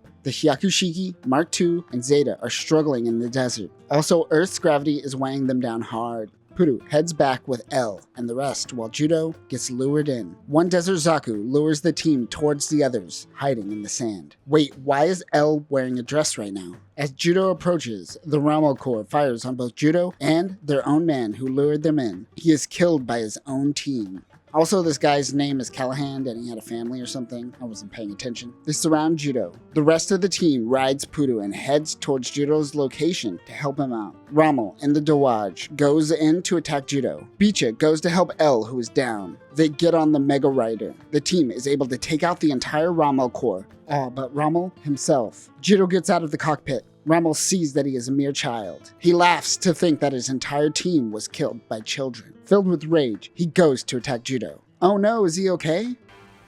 大丈夫だと Puru, you ruined it. You have to build the tension a little. Anyways, Rommel's dead. Puru ruined it. I'm pretty sure it is intended to come off as Judau empathizing for the Rommel Corps, but rewatching in 2024, it just seems like a new type telling an old type, lols, get good noob. Judau is flying around in the Corps fighter. He finds a camel and crash lands trying to chase it. He happens to find a woman carrying around her former lover's old Zeon helmet. It's going to be one of these episodes. I always get like this when we get to the desert portion of the Gundam episode. Isn't that right, Kigali? Speaking of slaps, Ru and L begin fighting one another as they are hot and getting impatient. While they are fighting, Puru walks up and takes what little water remains and pours it on herself. They now pour all their hate into Puru. Puru goes to find Judau, but he returns at that moment with the mysterious woman that helped him. Her name is Masai. She points them in the direction of the oasis by desert law. I guess you can't just let someone die in the desert? That is interesting. Who's gonna enforce that? Masai sees their mobile suits and takes off. They head to the oasis and freak out the local town folks with their mobile suits. While running to find water, they stumble onto Masai, heading into a cave. They spy on her to find that she has a Galgoop. They try to stop her from piloting, but she wants to fight them and help the village. L and the others find out that there is no water. It seems that Masai has led them there to prove her own worth. Out in the distance, the Galgoop comes. Ru thinks that it is Neo Zeon and goes in to attack to prevent Haman from knowing their whereabouts. Masai leads L and Bisha into a trap. She knows the terrain quite well. She catches up with Ru and Zeta, and the two begin fighting. She uses a giant sand vacuum to blow sand everywhere and distract the team. Bisha is taken out. Judau and Puru head back to the Corps fighter and head out. He almost kills her in the process. Mondo is in the Mark II. The Galgoop sneaks up behind him and takes him out as well. He gets too much sand in his exhaust. Zeta and the Mega Rider comes in and saves the Mark II, but Masai tries to stop her. Judau comes back and distracts Masai long enough for Double Zeta to transform. Judau and the Galgoop engage in melee combat. She keeps mentioning her old lover. We get it, you're lonely. She wants to restore the honor and make the villagers see that Tag, her lover, was important to the village. Judau slices off the Gelgoog's arm and head. The mobile suit goes up in flames. Judau rushes in to save Masai. Quick, slap her! He pulls her out before the mobile suit explodes. Yay, we saved you. Now enjoy living the rest of your life of loneliness. The end. Dakar is planning a party for Federation members welcoming Neo Zeon. Judau and the team finally make it to Dakar. They plan on making their attack that night during the party. Puru tries to run off with Judau, but Elle slaps her. You can't leave her alone or she will run off to find Judau always. Haman with Minavazabi makes their debut. Some Federation members cheer as she claims a desire for peace amongst the Space Noids and Earth Noids. Lena is also there with Glimmy and is weirded out by all of this. She realizes that everyone here is putting on a show. Meanwhile, Puru decides to push a button and fire the Mega Rider's Mega Particle Cannon. The team begins their raid on Dakar. Haman pretends that this is a part of the ceremony by claiming to lure Karaba towards Dakar so they can experience Zeon's military power with their own hands. Haman sneaks out and takes Minerva to safety. As they approach the city, they take on Scizzes and Dowages. We talked about the custom, but let's briefly talk about the original. The MS-09G Dowage is a mass-produced ground combat mobile suit and its final production model of the DOM series. The DOM has served us all well and will continue to do so all the way up to UC-0096. This mobile suit's giant bazooka is bigger than other DOMs in the past, at a whopping 380 millimeters. Only about 88 of these were built, and we see Zeon remnants use this in the future. It is equipped with 30mm Vulcans, a heat saber, scattering beam guns, a hand grenade, a 120mm machine gun, a beam pistol, a heat tomahawk, and a knuckle shield. Judau gets out of his mobile suit and runs towards the palace. Rue is able to take out a Dowage right in front of him. Inside, Lena uses her new type senses to feel Judau close by. She also realizes that this highbrow culture that Glimmy is trying to push onto her is nothing more than a bunch of liars who will say and do anything. She excuses herself and goes to look for Judau. When Judau enters the house, Haman's new type sexual sense goes off. She can feel him.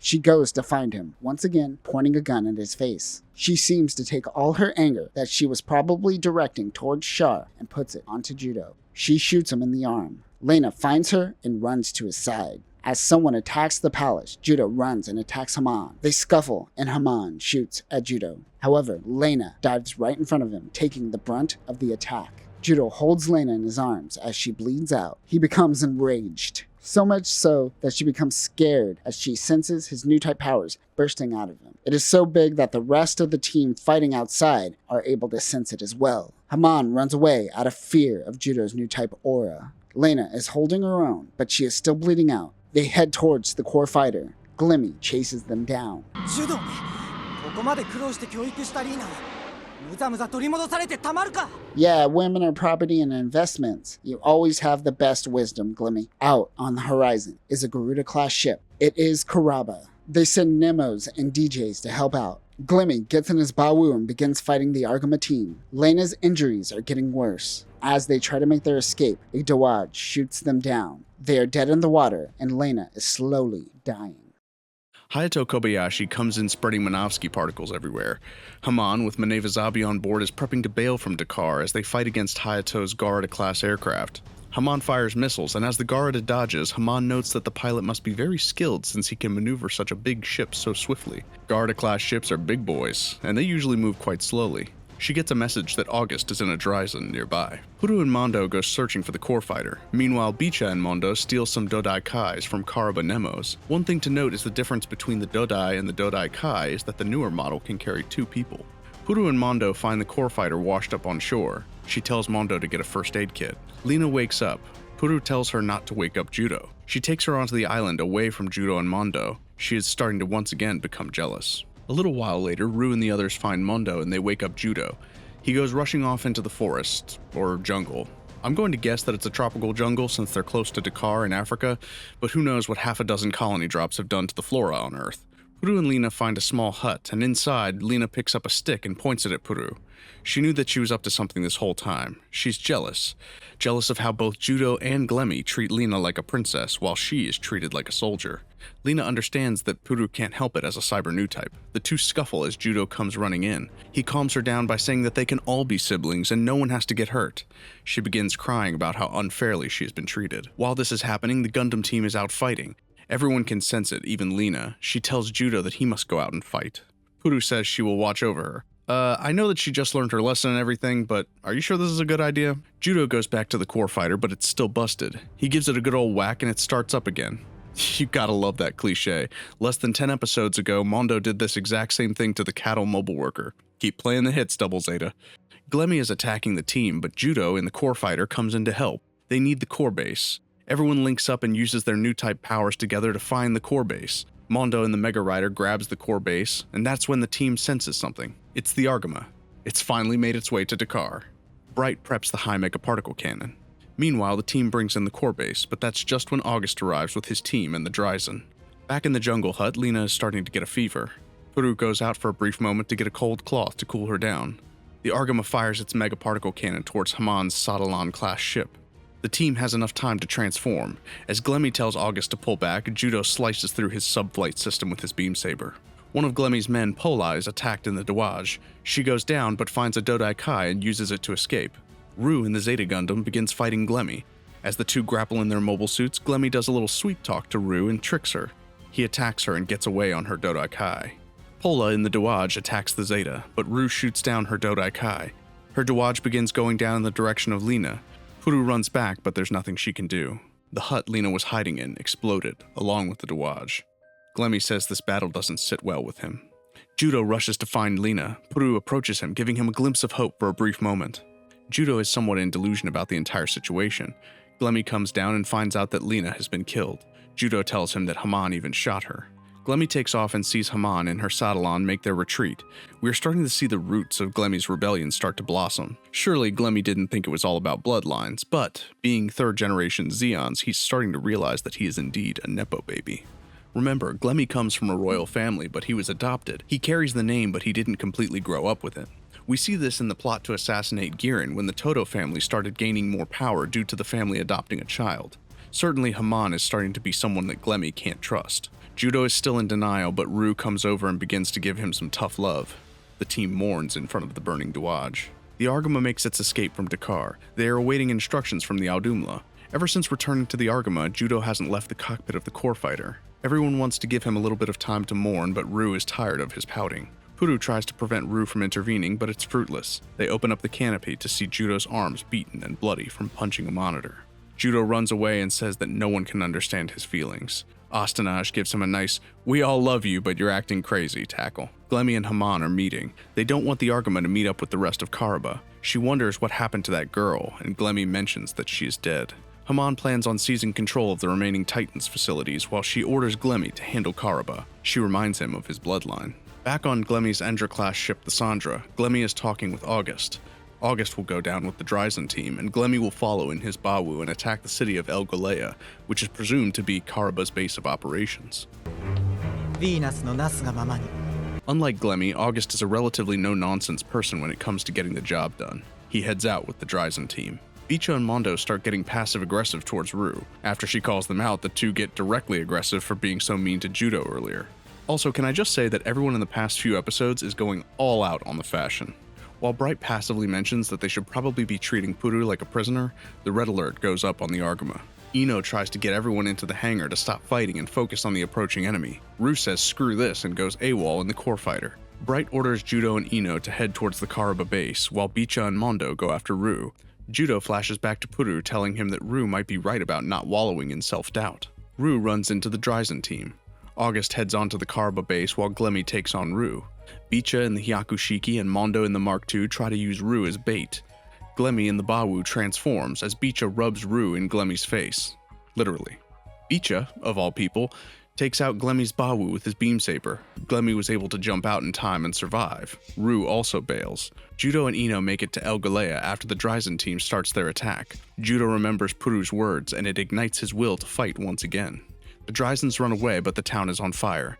The Argama team helps out El Galea. Meanwhile, in the desert, Glemmy has been abandoned by August and the Dryzen team. He's been left on his own to die.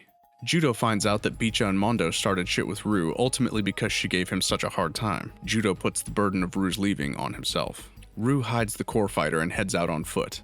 Glemmy is also wandering through the desert. He wonders how Haman even came into power. He reflects on a leader that he still admires, Zeon Zumdaikum. Meanwhile, we see a Zaku tanker carrying a Gelgoog, a Desert Zaku, and an Izak. The Zaku tanker is a transport vehicle that runs on caterpillar treads and has a Zaku head on the front. This was deployed mainly in Africa. It has a 9-tube missile launcher and a twin cannon. The RMS-119 Ewak Zak, better known as the IZAK, is a mass-produced recon variant of the Hyzak that was originally made during the Grips conflict. The biggest change between this unit and the standard Hyzak is the giant radar attachment on its head. This unit can spot enemies on the radar without giving away its location, unless of course you're looking at it from the top down. The IZAK is mainly used during pre- or post-battle and collects all of its data in data pods. If the enemy is ever compromised, it backs up 4 different copies and jettisons the data out in various directions in the hopes that no data is suppressed. It is also equipped with the updated Zaku Kai 120mm machine gun, a shield, and a beam saber. Rue has made it to the closest town, but they won't let her in without ID. She pretends that one of the men is her boyfriend, and he plays along. Unfortunately for her, he is now in love with her. His name is June Cock. Oh, jeez. In the hangar, everyone is bickering as they have to do more because Rue isn't there. Furu wastes a lot of oil. They need to make a stop to resupply. June takes Rue underground to the subterranean part of the city. Meanwhile, the Blue Unit forces Glemmy to infiltrate the underground city and find their control room. They are a part of the African Independence Front and they want to reclaim the city. While underground, Glemmy notices Rue. As June tries to hit on her, Glemmy comes in and punches him in the face. He takes Rue and they run away together. Back with the Blue Unit, the IZAK can find enemies approaching their location. This happens to be Judau, Ino, and Puru. The Blue Unit begins attacking them. Puru and Judau are currently using the Zeta Gundam. While they battle, Glemmy notices all the fighting. Rue tells him that he took his eyes off the prize and can't handle her, so she bails. Ino and L take on the Desert Zaku. The Gelgoog shoots its bazooka at the Zeta, but Puru can react faster than Judau. L and Ino come in to help the Zeta. They take out the Gelgoog.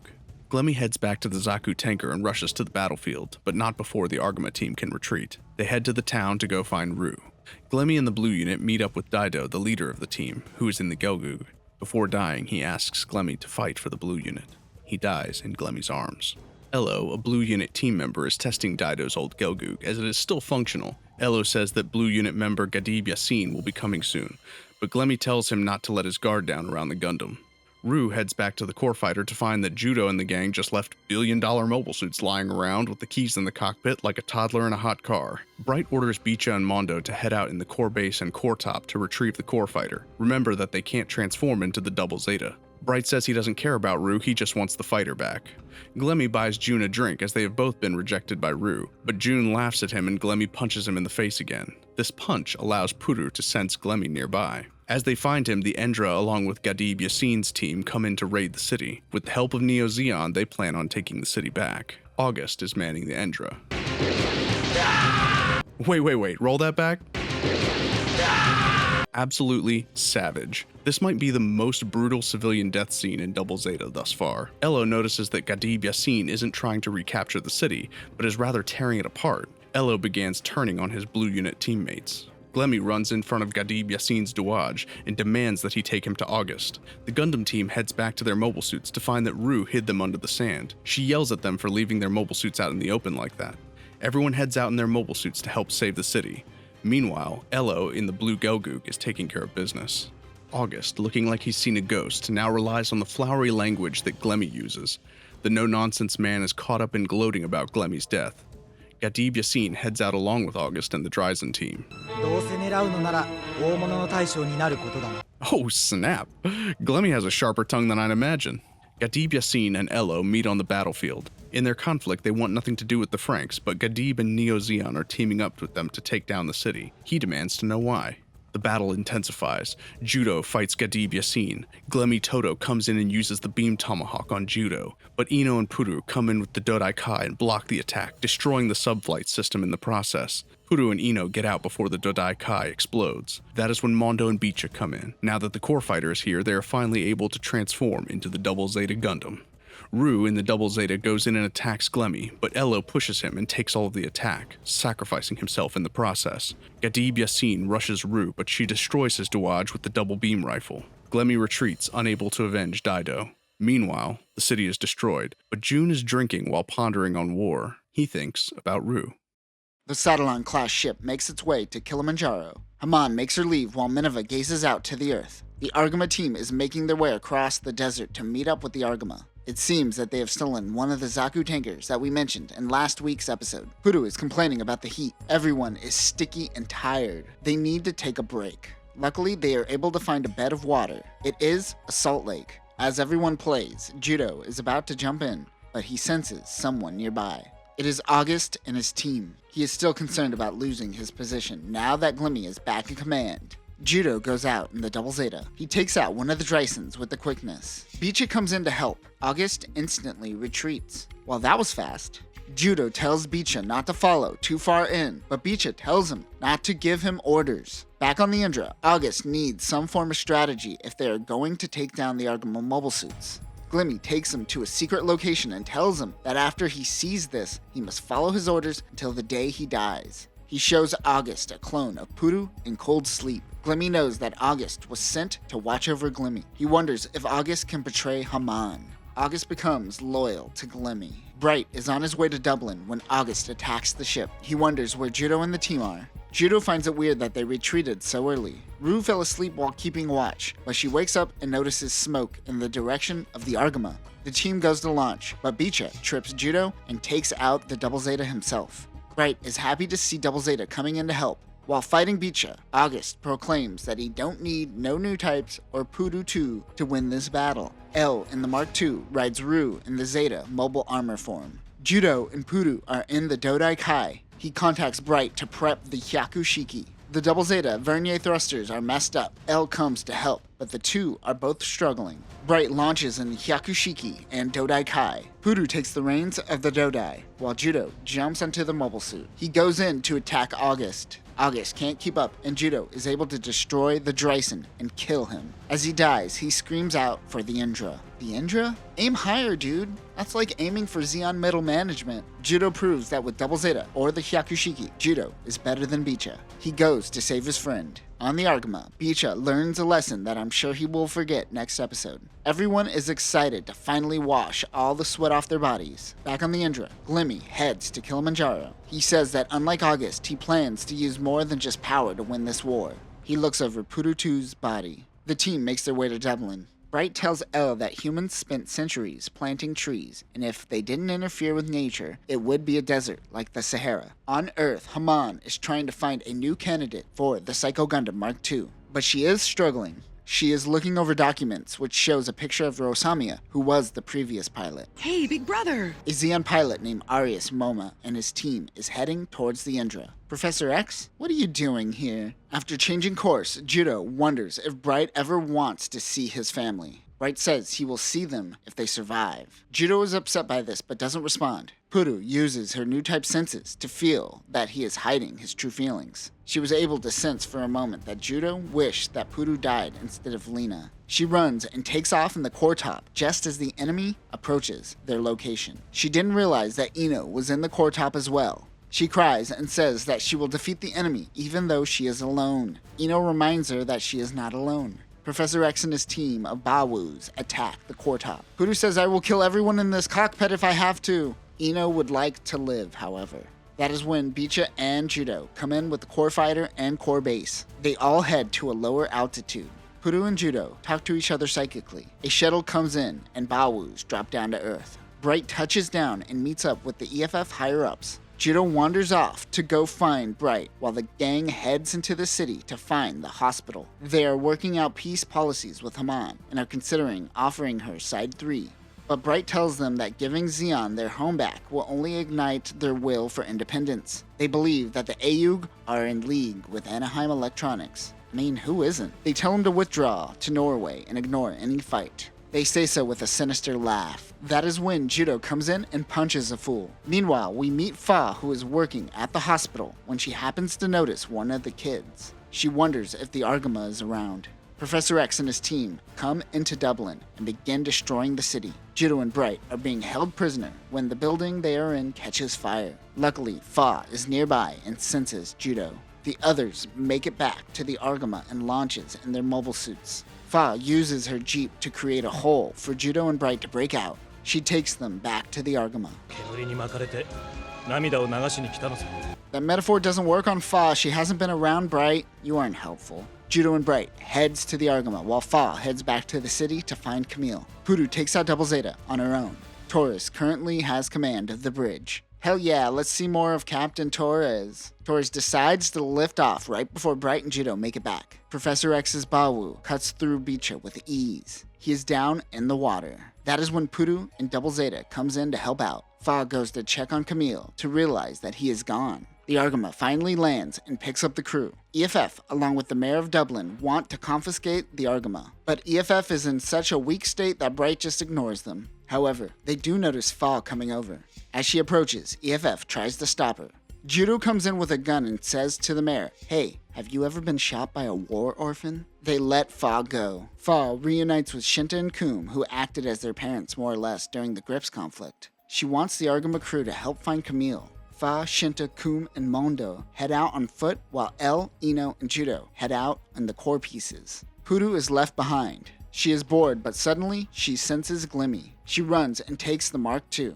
The Mark II is still not repaired, but she wants to destroy the Sandra. Meanwhile, Glimmy is fixing the Psycho Gundam Mark II. Professor Xavier wants to pilot it, but he can't handle its new type powers. That is when Puru comes in and attacks the ship. She throws the Dodai Kai right into the bridge. Professor X begins attacking her. She hears a voice in her head helping her through the fight. Puru stills Arius' base jabber. Alright, I'll stop calling him Professor X. The Argama begins approaching their location. They tell Judau to come back to the ship. He along with Rue get a familiar voice in their head. Everyone heads back. The Mark II runs out of energy. They are fighting around the Psycho Gundam Mark II, and they keep crashing into it. While fighting, for a moment, Puru gets consumed by the power of the Psycho Gundam. A voice comes into her head telling her not to be consumed. The Bawus are able to take out the Mark II. Puru passes out. Judau, Ino, and El dock and form the Double Zeta. A strange voice is also guiding Judau. Everyone regroups. Judau uses the high mega cannon, vaporizing one of the Bawus and clipping the Sandra. They all retreat and Judau goes to find Puru. As she wakes up, she says she knows where Camille is. They wonder if the voice in their heads were Camille this whole time. They head out to the bluffs to find Camille staring out to the ocean. Bright gets a message from Hayato and the Aldumla. They get a scrambled message about a colony from Side 4 making its way to Earth. They must get the Argama back to Dublin. Meanwhile, Camille finds God, like the same God Kanye claims to see. That is what Camille is seeing right now. Racken gets a message from Haman informing him of the colony drop. The Aldumla meets up with the Argama finally. The first thing that Bright does is show Hayato Katz's room. It still has a picture of the entire family. We find out that Hayato knows of his death, but he hasn't informed Frau Bo or any of the children yet. Damn, dude, it's almost been a year. Just rip off that band-aid. Judau tries to take Camille to Glasgow, away from the events of the colony drop, because they are afraid it is going to trigger him. Camille runs away. Quick, someone stop that autistic! Even though he is broken, he still wants to fight and help out. Hayato sees Katz and Camille and realizes that they are putting children in a messed up position, fighting their war for them. Hayato lets Fa and Camille take his shuttle to Glasgow. They wonder what Camille was trying to tell him. Racken launches in his Zaku 3. The AMX-011 Zaku 3 is the evolution of the tried and true Zaku 2. However, it is far beyond the power, speed, and maneuverability of the Zaku 2. This unit is equipped with a 1.7 megawatt head beam cannon mounted in the mouth. Then why call it a head beam cannon if it comes out of the mouth? It also has a similar beam cannon and beam saber found on the Kibli. This unit was in the running for mass production alongside the Dovin Wolf. This mobile suit is also equipped with a beam rifle, a beam machine gun, bazooka, and interchangeable head-mounted Vulcans. This mobile suit will later be used by the Sleeves, and like the Zaku 2, will have many variants. Before heading out, Judau goes to talk to Puru in sickbay. She tells him that she loves him and to do his best. They have 4 hours till the colony drops. Ino, L, and Judau launch in the core pieces. The Arguma and Kuraba go to rescue as many citizens as possible. Suddenly, Racken comes in and attacks a boat, evacuating some citizens. The Arguma team moves in to protect the people. Camille, in Glasgow, is able to sense the battle taking place. Specifically, he is able to sense Judau. Hayato is in the Dodai Kai when Racken surrounds him. His first response is to try to commit suicide, but Judau comes in to stop him. 1 hour remaining until the colony drops. They need to start making their retreat if they don't want to get injured. Core pieces transform into Double Zeta, but Racken goes in to attack the core fighter. Judau is vulnerable, but Hayato in the Dodai attacks him. Annoyed, Racken fires at the Dodai. As he goes down, he hears Kat's voice. Hayato is killed in action. Everyone retreats except for Judau, who wants to take down the remaining mobile suits. Racken goes into attack, but as the two battle, the colony comes crashing down. Dublin is obliterated. Camille looks out to the sky in sadness.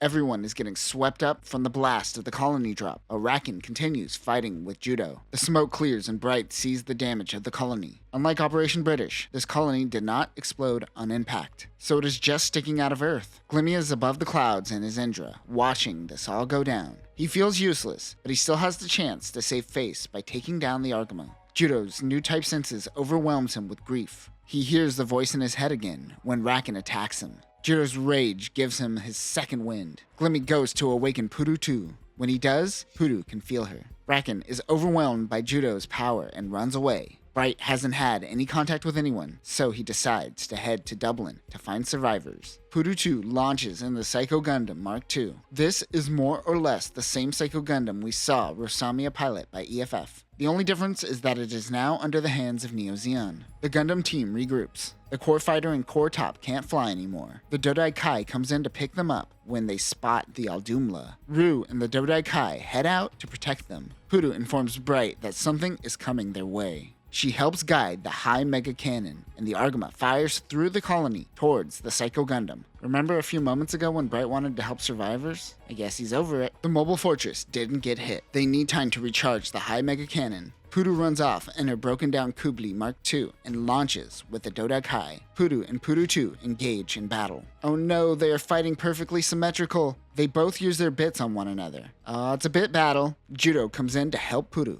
The Psycho Gundam Mark II transforms into mobile suit form. He tells Puru to head back to the Arguma and goes to fight Puru 2. Meanwhile, the Gundam team lands on the Aldumla. They can't get in contact with Kuraba and the ship starts slowly descending. They break into the ship to find that the Aldumla crew has been killed. There are civilians still on board the ship, but no Kuraba members in sight. Judau is running out of beam energy, but Puru comes in to help him. She realizes that she is fighting herself. Puru unleashes her bits, and they all target a central location to create a giant anime ball. The ball explodes, taking out the Kubli in the process. Unfortunately, the Psycho Gundam still stands. Enraged, he attacks the Psycho Gundam and destroys it, but Puru 2 ejects. Double Zeta tries to chase down the escape pod and notices that Puru is piloting the Gundam. Puru just killed Puru. Back on the Arguma, everyone has a moment of silence for those who died. Black rain pours down. Right after the colony drop, Haman uses a mass driver system to launch back into space. The team gets wind of this and makes their way to Norway to also head back into space. However, they are leaving the Arguma behind for Kuraba to use. While prepping for launch, Judau feels that they were useless while on Earth. He and L have a moment, but Bicha gets jealous and interrupts it. As they take off, Camille and Fa watches on. In Dakar, we also run into Sayla, who happens to be with Lena. She is still alive. They make their way to Levian Rose. As they approach, they see a new ship. It is the Nahil Arguma. The SCVA-76 Nahil Arguma is designed to be the new flagship replacing the Arguma. It has a higher mobile suit carrying capacity, more catapults to launch mobile suits, and an added recovery deck at the rear. The Arguma was a relatively light armored battleship. This version fixes the issue by having so many beam cannons. I guess you can't destroy armor if you create a wall of beams around you. Remember, Levian Rose refitted the Arguma to have the high megaparticle cannon, and the ship was used as a testbed for the Nahil Arguma. This ship will also later be retrofitted to keep up with Londo Bell's latest toys. It is equipped with 4 twin beam cannons, a single barrel beam cannon mounted near the starboard, a secondary beam cannon mounted near the dorsal hull, a VLS system for taking off on Earth, and anti-air machine guns. Bright goes to talk to Madchar, while the rest go to check out the new ship. Bright and the team find out that with the exception of Bright, the Argama crew will be let go. They have no regards for any orders. He's kind of not wrong. Judau talks a bunch of shit to Madchar when Levian Rose is attacked. Meanwhile, Mashimer is doing his best 80s hair metal cosplay. It turns out that Haman placed Mashimer in charge of dropping the colony. I guess this is his morning outfit. He is with Ilya Palzom. In yesterday's video of Char's deleted affair, we saw a young Ilya Palzom living in Zeon Remnant territory. Mashimer gives Ilya the Haman Rose. She calls him the romantic type. They get signal of the new Argama-class ship and wonder if they got an upgrade. The new team fights with the old team, and they both try to pilot the Argama. Everyone is fighting with one another. Bright leaves Bicha in command.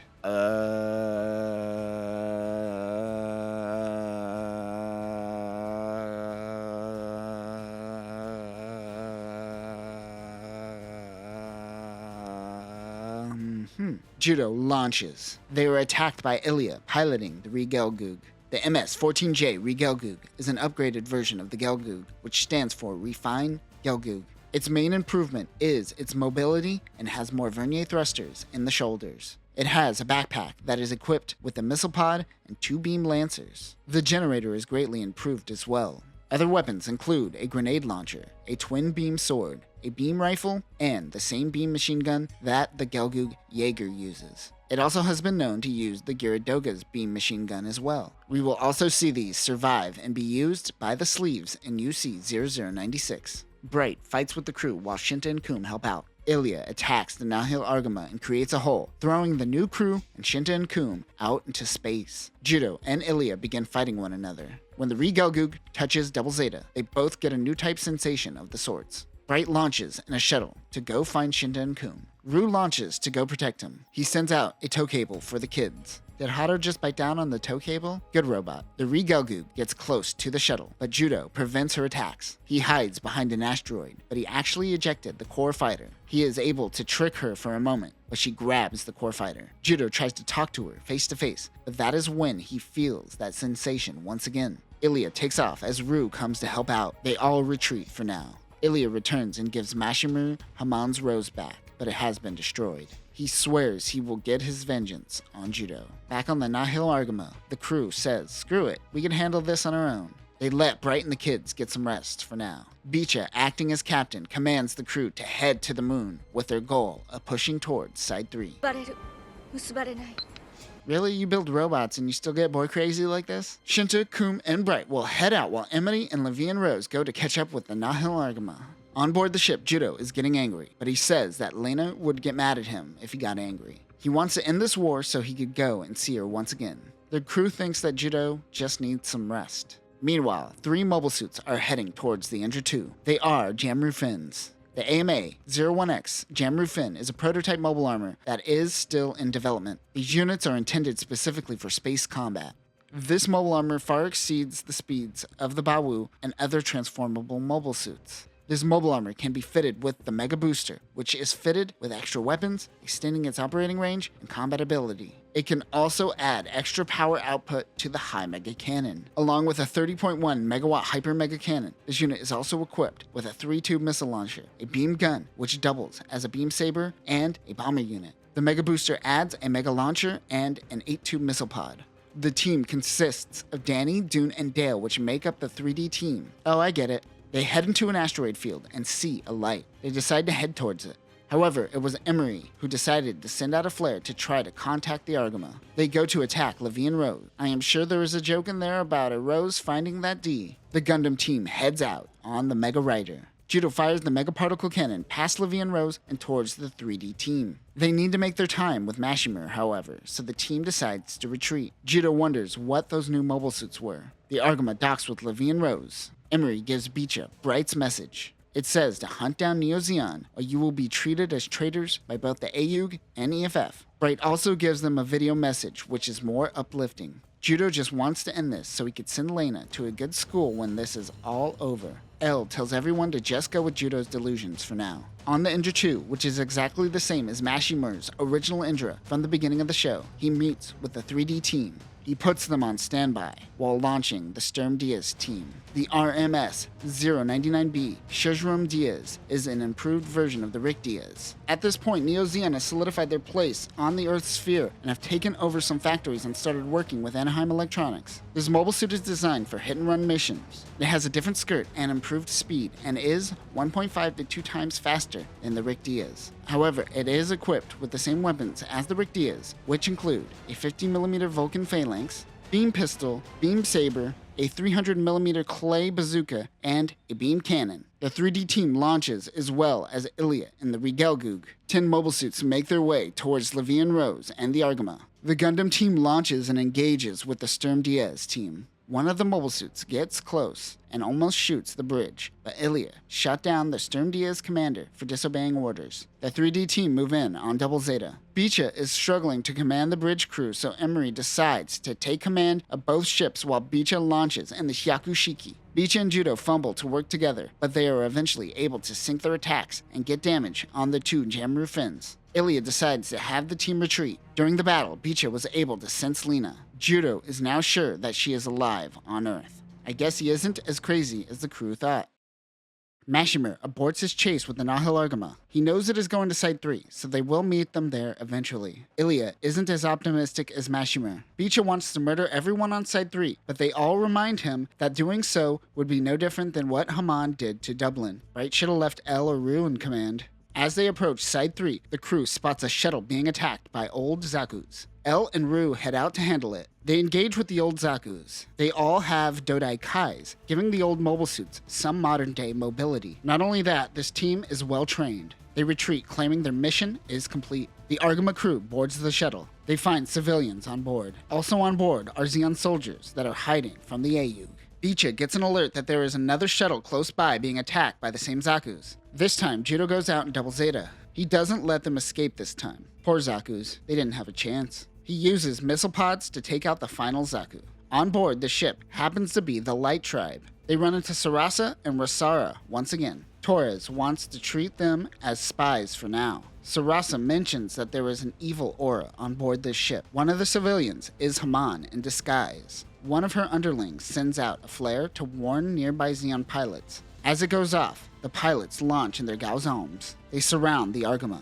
Judau is IDing the civvies. He touches Haman and instantly gets a bad feeling. Rather than realizing that it is Haman right in front of him, he runs off to the hangar. Bicha wants Mondo to go out in the Hyakushiki, but Judau wants to help. He tells him to let him show off and do it alone. Londo doesn't even make it past the landing strip to realize he's in a bad position. Mondo starts to get cocky and mess with the soldiers. Judau heads to the launch pad. He realizes that they don't want to destroy the Argama and wonders why. Mondo launches a Gaozom off the launch pad while he takes out the remaining one. Judau goes in to destroy the launched mobile suit. After the battle, Rasara goes to Haman and tells her that she senses an evil in her, but her true feelings are no different from Judau's. They head to Colony 24 of Side 3, which is a neutral colony. The team makes it to Colony 24, also known as Tiger Bomb. Tiger Bomb. It's way better than Bengay. Just don't put it on your junk, or you're going to have a bad time. Stampa Haloi runs the colony, and they don't want any military personnel to be seen on the colony, so they split up. Stampa likes to collect women for his team. He sees Sarasa, El, and Rue and decides they will be his. The real reason to split them up is to get the girls alone. Also, Haman is here.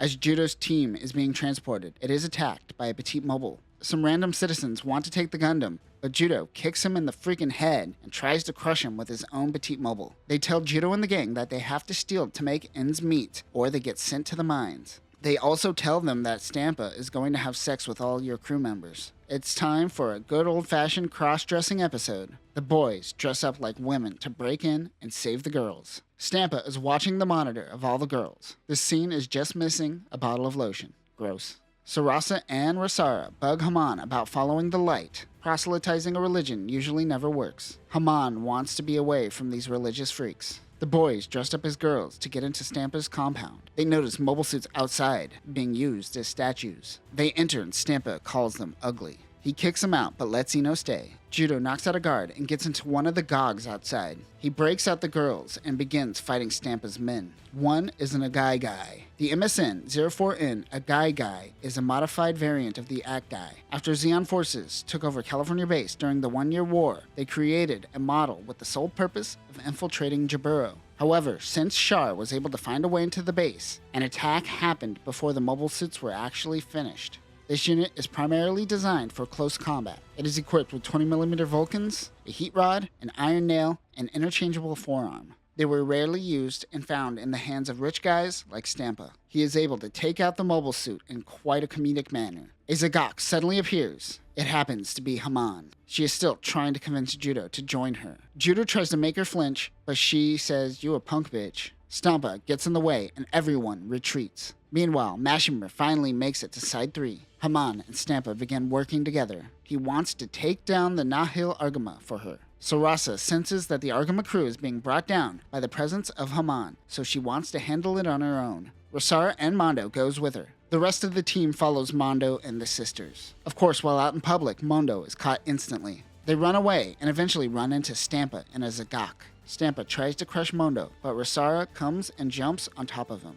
She prevents the Zagok from crushing them, but he trips and destroys a building. Some rubble happens to fall on top of Rosara. She tells Sarasa to protect the people of Moon Moon before she dies. Judau is able to operate a crane and take out Stampa's Zagok. Mondo cries over Rosara and Judau yells out. Haman is able to sense that he is coming. Judau wants revenge, but Sarasa has already found forgiveness and tells everyone else to find peace. Yeah, you are way too mature for this bunch, Sarasa. He runs and meets up with Haman. She literally tells Judau, "Together we could rule the world as new types." Sweet baby Yoda, that's a Star Wars reference in my Gundam. While talking, Stampa betrays Haman, but that is when the team comes in and Elle does her best Omer impression. As the explosion goes off, Haman runs away. Judau meets up with the team as they are being chased by Stampa's men. Bicha comes in piloting Zeta Gundam. Who the hell is commanding the ship? Hopefully Torres. They continue their escape to be met with Ilya in the Regelgu. They surround Bicha as the rest of the team heads back to the Argama. Oh hey, it's Ino in command. Still better than Bicha. Mondo launches in the Mark II. He is furious and wants revenge on Rosara's death. Ilya realizes that Haman is close by. Elle continues to handle business with the rocket launcher. Mondo destroys the Zagok and kills Stampa. Congrats on not learning Sarasa's lesson, I guess. Ilya finds a flare. It is Haman. She goes to pick her up and take her to Mashimer. Judau heads out to look for the Regelgu, but they have made their escape. Sarasa and the Light Tribe take Rosara back to Moon Moon. She tells Judau that he and Haman are connected and to watch out in the future. They have a moment of silence for Rosara. The team is making their way to Core 3, which is a space colony in Side 3 that is being used as Haman's base of operations. They plan on connecting the asteroid Cicero to the colony. This is the Argama team's best opportunity to break in. They use dummy asteroids to get in close and head in using jetpacks. Haman is informed that Kara Soon is making her way to the colony, while Glimmy just departed to take out the Argama. Puru 2 launches in the Kubli Mark II. Unlike Puru, Puru 2 uses the Saikomu headset that focuses her new type control. They are able to break into the colony through the hangar. They find new mobile suits along with miners. These miners were forced into this situation and are anti-Zeon. No, not that type of miner, and not forced into that situation, you sick fuck. That is when Kara comes out with a whip. But once she sees Judau, her personality changes. She rubs her boobs in his face. Luckily, she now has 2 soldiers to help out when her personality changes. A girl named Lucina, similar in age to Lena, hands out food. The miners wonder if they could use the Argama crew against Kara. Puru 2 arrives at Core 3 to meet with Kara. She shows off her Saikomu headset and tells them that there is a bad aura here. The kids are captured by miners. Lucina goes to chase them. She asks if Puru 2 could follow them. Lucina and the Argama crew tell the miners that they are working against Neo Zeon and they could actually work together. Of course, Puru 2 was overhearing this conversation. She calls for the Kubli Mark II with her headset. Kara chases them as she gets into the mobile suit. Judau goes in and tries to convince Kara to join the Ayug and do his laundry. ゆっくり洗濯でもやらない？洗濯だとバカにするな。 You thought I was making a joke on that one, didn't you? Nope, actual line. Judau tells her that Rosara is dead, and that brings her back to her horny personality. Suddenly, Bicha blasts a hole in the colony. Judau jumps out into space and back towards the dummy asteroid, which contained the core fighter.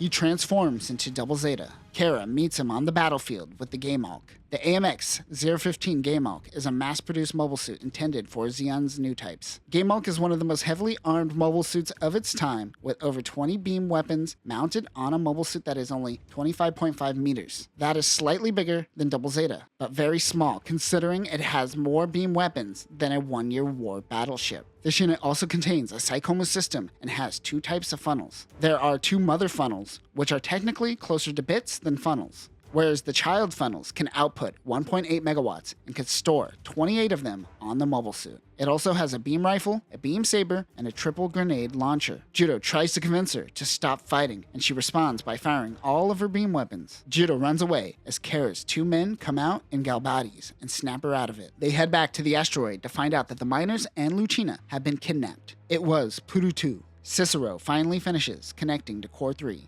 Puru takes Rue and the girls as prisoners, but they run into a random room, which just so happens to have Minivazabi studying. Meanwhile, the boys are working with the remaining miners. They wonder if they could use the Argama's high mega cannon to disconnect the asteroid. Haman orders Puru 2 to suppress any uprising by the miners. Puru 2 can sense that Haman can sense her. She realizes Glimmy's true intentions and curses cyber new types. Gaza D's are guarding the asteroid. Mondo and Bicha chase them away and cause a distraction. The others launch dummy asteroids to head back to the Argama. Puru 2 takes Lucina and frees her for saying nice things to Puru. But Kara is watching, and they think Lucina is working with Glimmy now. Judau finds Lucina when Puru 2 flies overhead and begins attacking the mansion. As they are attacked, Haman is also informed that Glimmy has begun taking over Axis instead of capturing the Argama. Kara and her men go out to stop Puru 2, but she can't use the Gamalk to its full potential inside the colony. This is an 80s anime, but Puru 2 laughs like it's a 60s anime for some reason.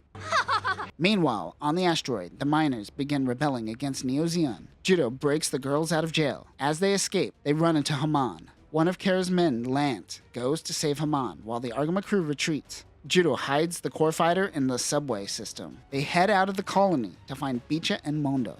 Puru 2 breaks through the colony and begins attacking, but she finds that she can't. Puru is stopping her. The Nahil Argama finally makes its way to the colony. Hell yeah, Taurus is in command again. They fire the high mega cannon. Puru 2 is too close to the beam cannon and it melts the Kubli Mark II, but she ejects in a pod. Haman makes Kara commander and tells her to take care of Glimmy's rebellion. Lucina is reunited with her father on Cicero. The people of the asteroid have finally broke free from Neo Zeon's control. Haman is currently distracted by Glimmy's rebellion. Judau and the gang think this is a perfect opportunity to kidnap Minivazabi. Emery commanding Levian Rose doesn't think it is a good idea, but she lets them go through with it. ブライト艦長の奥さんに言いつけよう。こら、何を言うか。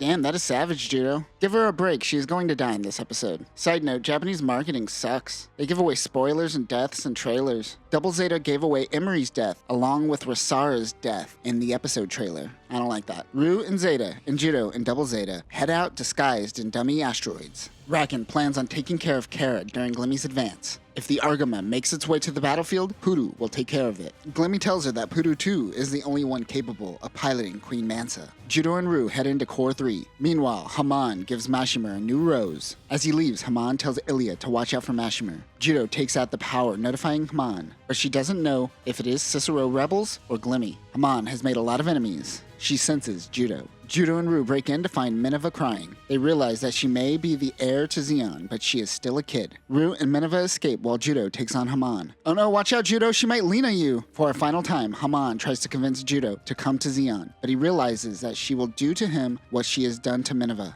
He will simply be a pawn in her game. He flees to Rue, who is in a standoff with Mashimer and Ilya. They threaten to kill Minivazabi if they attack. Haman says that she will kill Miniva herself and would rather have her dead than in another's hands. She is serious, so they give back Miniva for now and escape in some fighter jet that I spent way too much time researching, only to realize it's probably just a generic shuttle. Puru 2 launches in the Queen Mansa. The NZ 000 Queen Mansa is the perfection of new type mobile suits and is developed from both the Psycho Gundam Mark II and the Kubli Mark II. It is also the end of the AMX line and the beginning of the NZ line of Zeon mobile suits. Like the Gamalk, it also has many beam weapons, including 2 large beam sabers, 6 megaparticle guns, a 3-barrel megaparticle gun, and 30 funnels. The shoulder binders contain megaparticle deflectors that could also be used to redirect beams for offensive attacks. Like the Psycho Gundam, the cockpit is in the head and functions as an escape pod. And of course, it wouldn't be a new type mobile suit without a Psychomu system. Bicha heads out in the Hyakushiki with L in the Mega Rider and Mondo in the Mark II. Who is in command of the ship? Emery uses Levian Rose to protect the Argama. She evacuates the satellite. She is willing to die for her unrequited love for Bright. The crew suddenly gets assaulted by Puru 2 as the Argama retreats. Puru 2 destroys Levian Rose. Judau, Puru, and Puru 2 have a psychic argument when they are interrupted by Mashimer. Ilya tries to pull him back. One thing that we haven't noted is that Mashimer has undergone some cyber new type enhancements. The idealistic crybaby that we saw on Shangri-La has become a cold soldier of war. I guess that's what the black outfit symbolizes as well.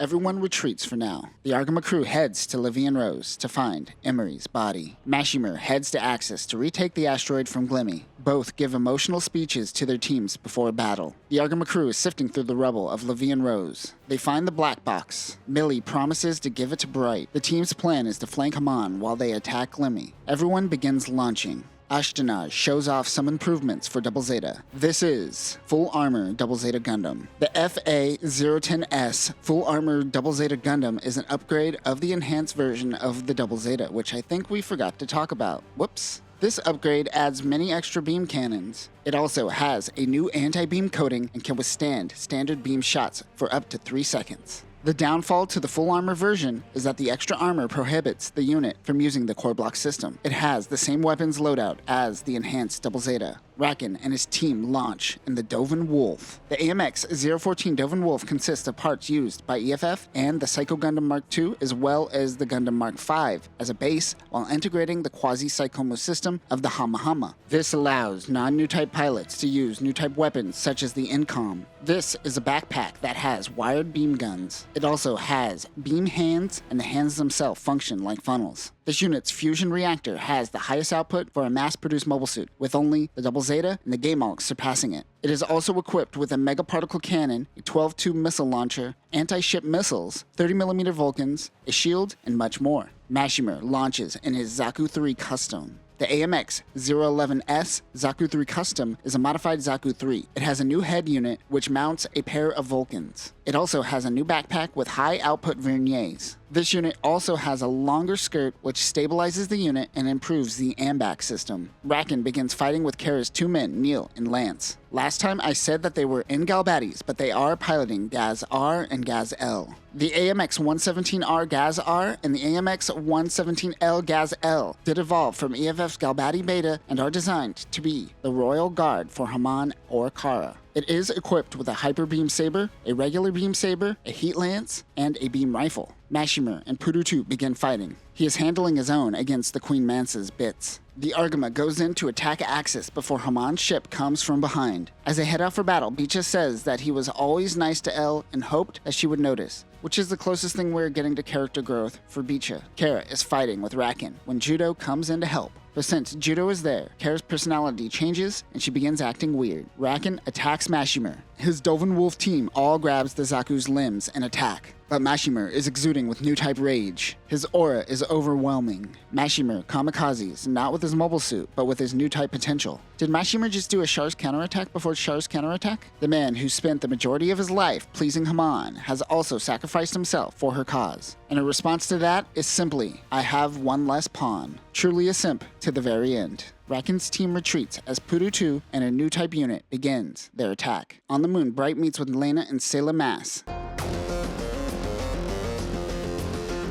She gives Bright Emery's final message. They wonder where Char could be in this moment. They mention that he is most likely waiting for the right time to make his move. Glimmy breaks off Mosa from Axis. He intends to crash it into Haman's fleet. Puru 2 and Kara begin fighting. Raken pops out of a dummy asteroid and uses a beam cannon on Kara, but Neil sacrifices himself by jumping in the way. Puru starts fighting with the new type ghost of Puru, while Raken and Judau begin fighting with beam sabers. Judau slices through the Dovin Wolf, killing Raken. Haman's forces are able to redirect the course of Mosa, barely missing Core 3. Glimmy just says screw it and sends Axis hurling towards Haman's fleet. Puru 2 comes back to Axis as Judau enters the colony. Ghost Puru is interrupting her and she can't pilot, so Glimmy decides to pilot with Puru 2. Rue runs into Glimmy and he takes out Zeta's head. L comes in to help out, but Glimmy disables Mark II. That is when Judau finally comes in, but they don't fight. Rather, they get out of their mobile suits, and Judau tries to convince Puru 2 to come with them. Puru 2 jumps out of the Queen Mansa and into Double Zeta.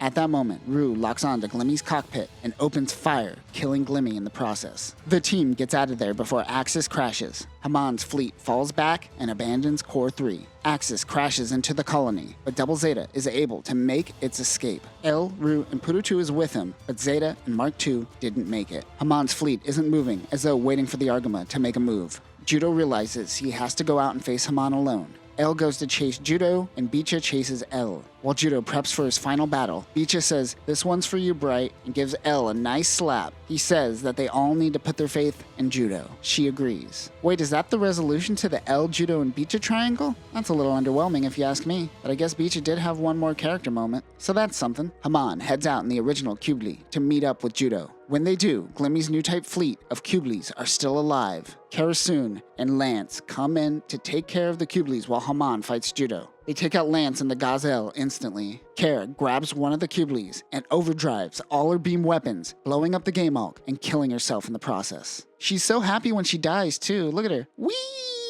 Judau tears through Hamon's bits. They go into the remains of Musa, which is the first place they met. Musa begins heading towards Core 3 and takes out what remains of the colony. The two get out of their mobile suits in the chaos and have a moment similar to Char and Amado's romantic moment in the finale of the original series. Judau gets back into the Core Fighter, but it is disabled. He also removed the full armor at this point. With the power of all new types from the past, they help him form into Double Zeta on his own. Usually it requires 3 people. Hamon sends Camille during this moment. The two have a final duel with beam sabers. As the two strike one another, they destroy each other's mobile suits. Even though Hamon is fine, she sees this as a failure. She was unable to take Earth under her control. She decides to commit suicide rather than be saved by Judau. Musa is falling apart and the Core Fighter is not working. Puru 2 can sense him. She tells Beecha to use the high mega cannon on the colony to help him escape. They fire the cannon, blasting the colony. In the rubble is the remains of Double Zeta, which is somehow alive? Of course, after the battle, the AUG and EFF fleets arrive. They board Hamon's ship to find out that Minivazabi is actually a double and has been a fake since the end of the Grips conflict. No one currently knows where the real Miniva is. Tired of the nonsense that all adults cause on Earth, Judau and Rue decide to join the Jupiter Energy Fleet and leave the Earth sphere. Everyone comes to see them off, but most importantly, Judau is finally reunited with Lena. And that will conclude the Neo Zeon War and Mobile Suit Gundam Double Zeta. In the end, Neo Zeon surrendered to EFF and Kuraba, and the AUG reintegrated back into EFF as well. We will see the emergence of Londo Bell led by none other than Bright. We will eventually learn what happened to Minivazabi, and she will eventually make her appearance once again in UC 0096. Under a different name. With the end of Double Zeta, we have unlocked a new chapter in the UC timeline. Now that we can head to UC 0090, we can now cover Moon Gundam, Beltachika's Children, the return of Johnny Raiden, but most importantly,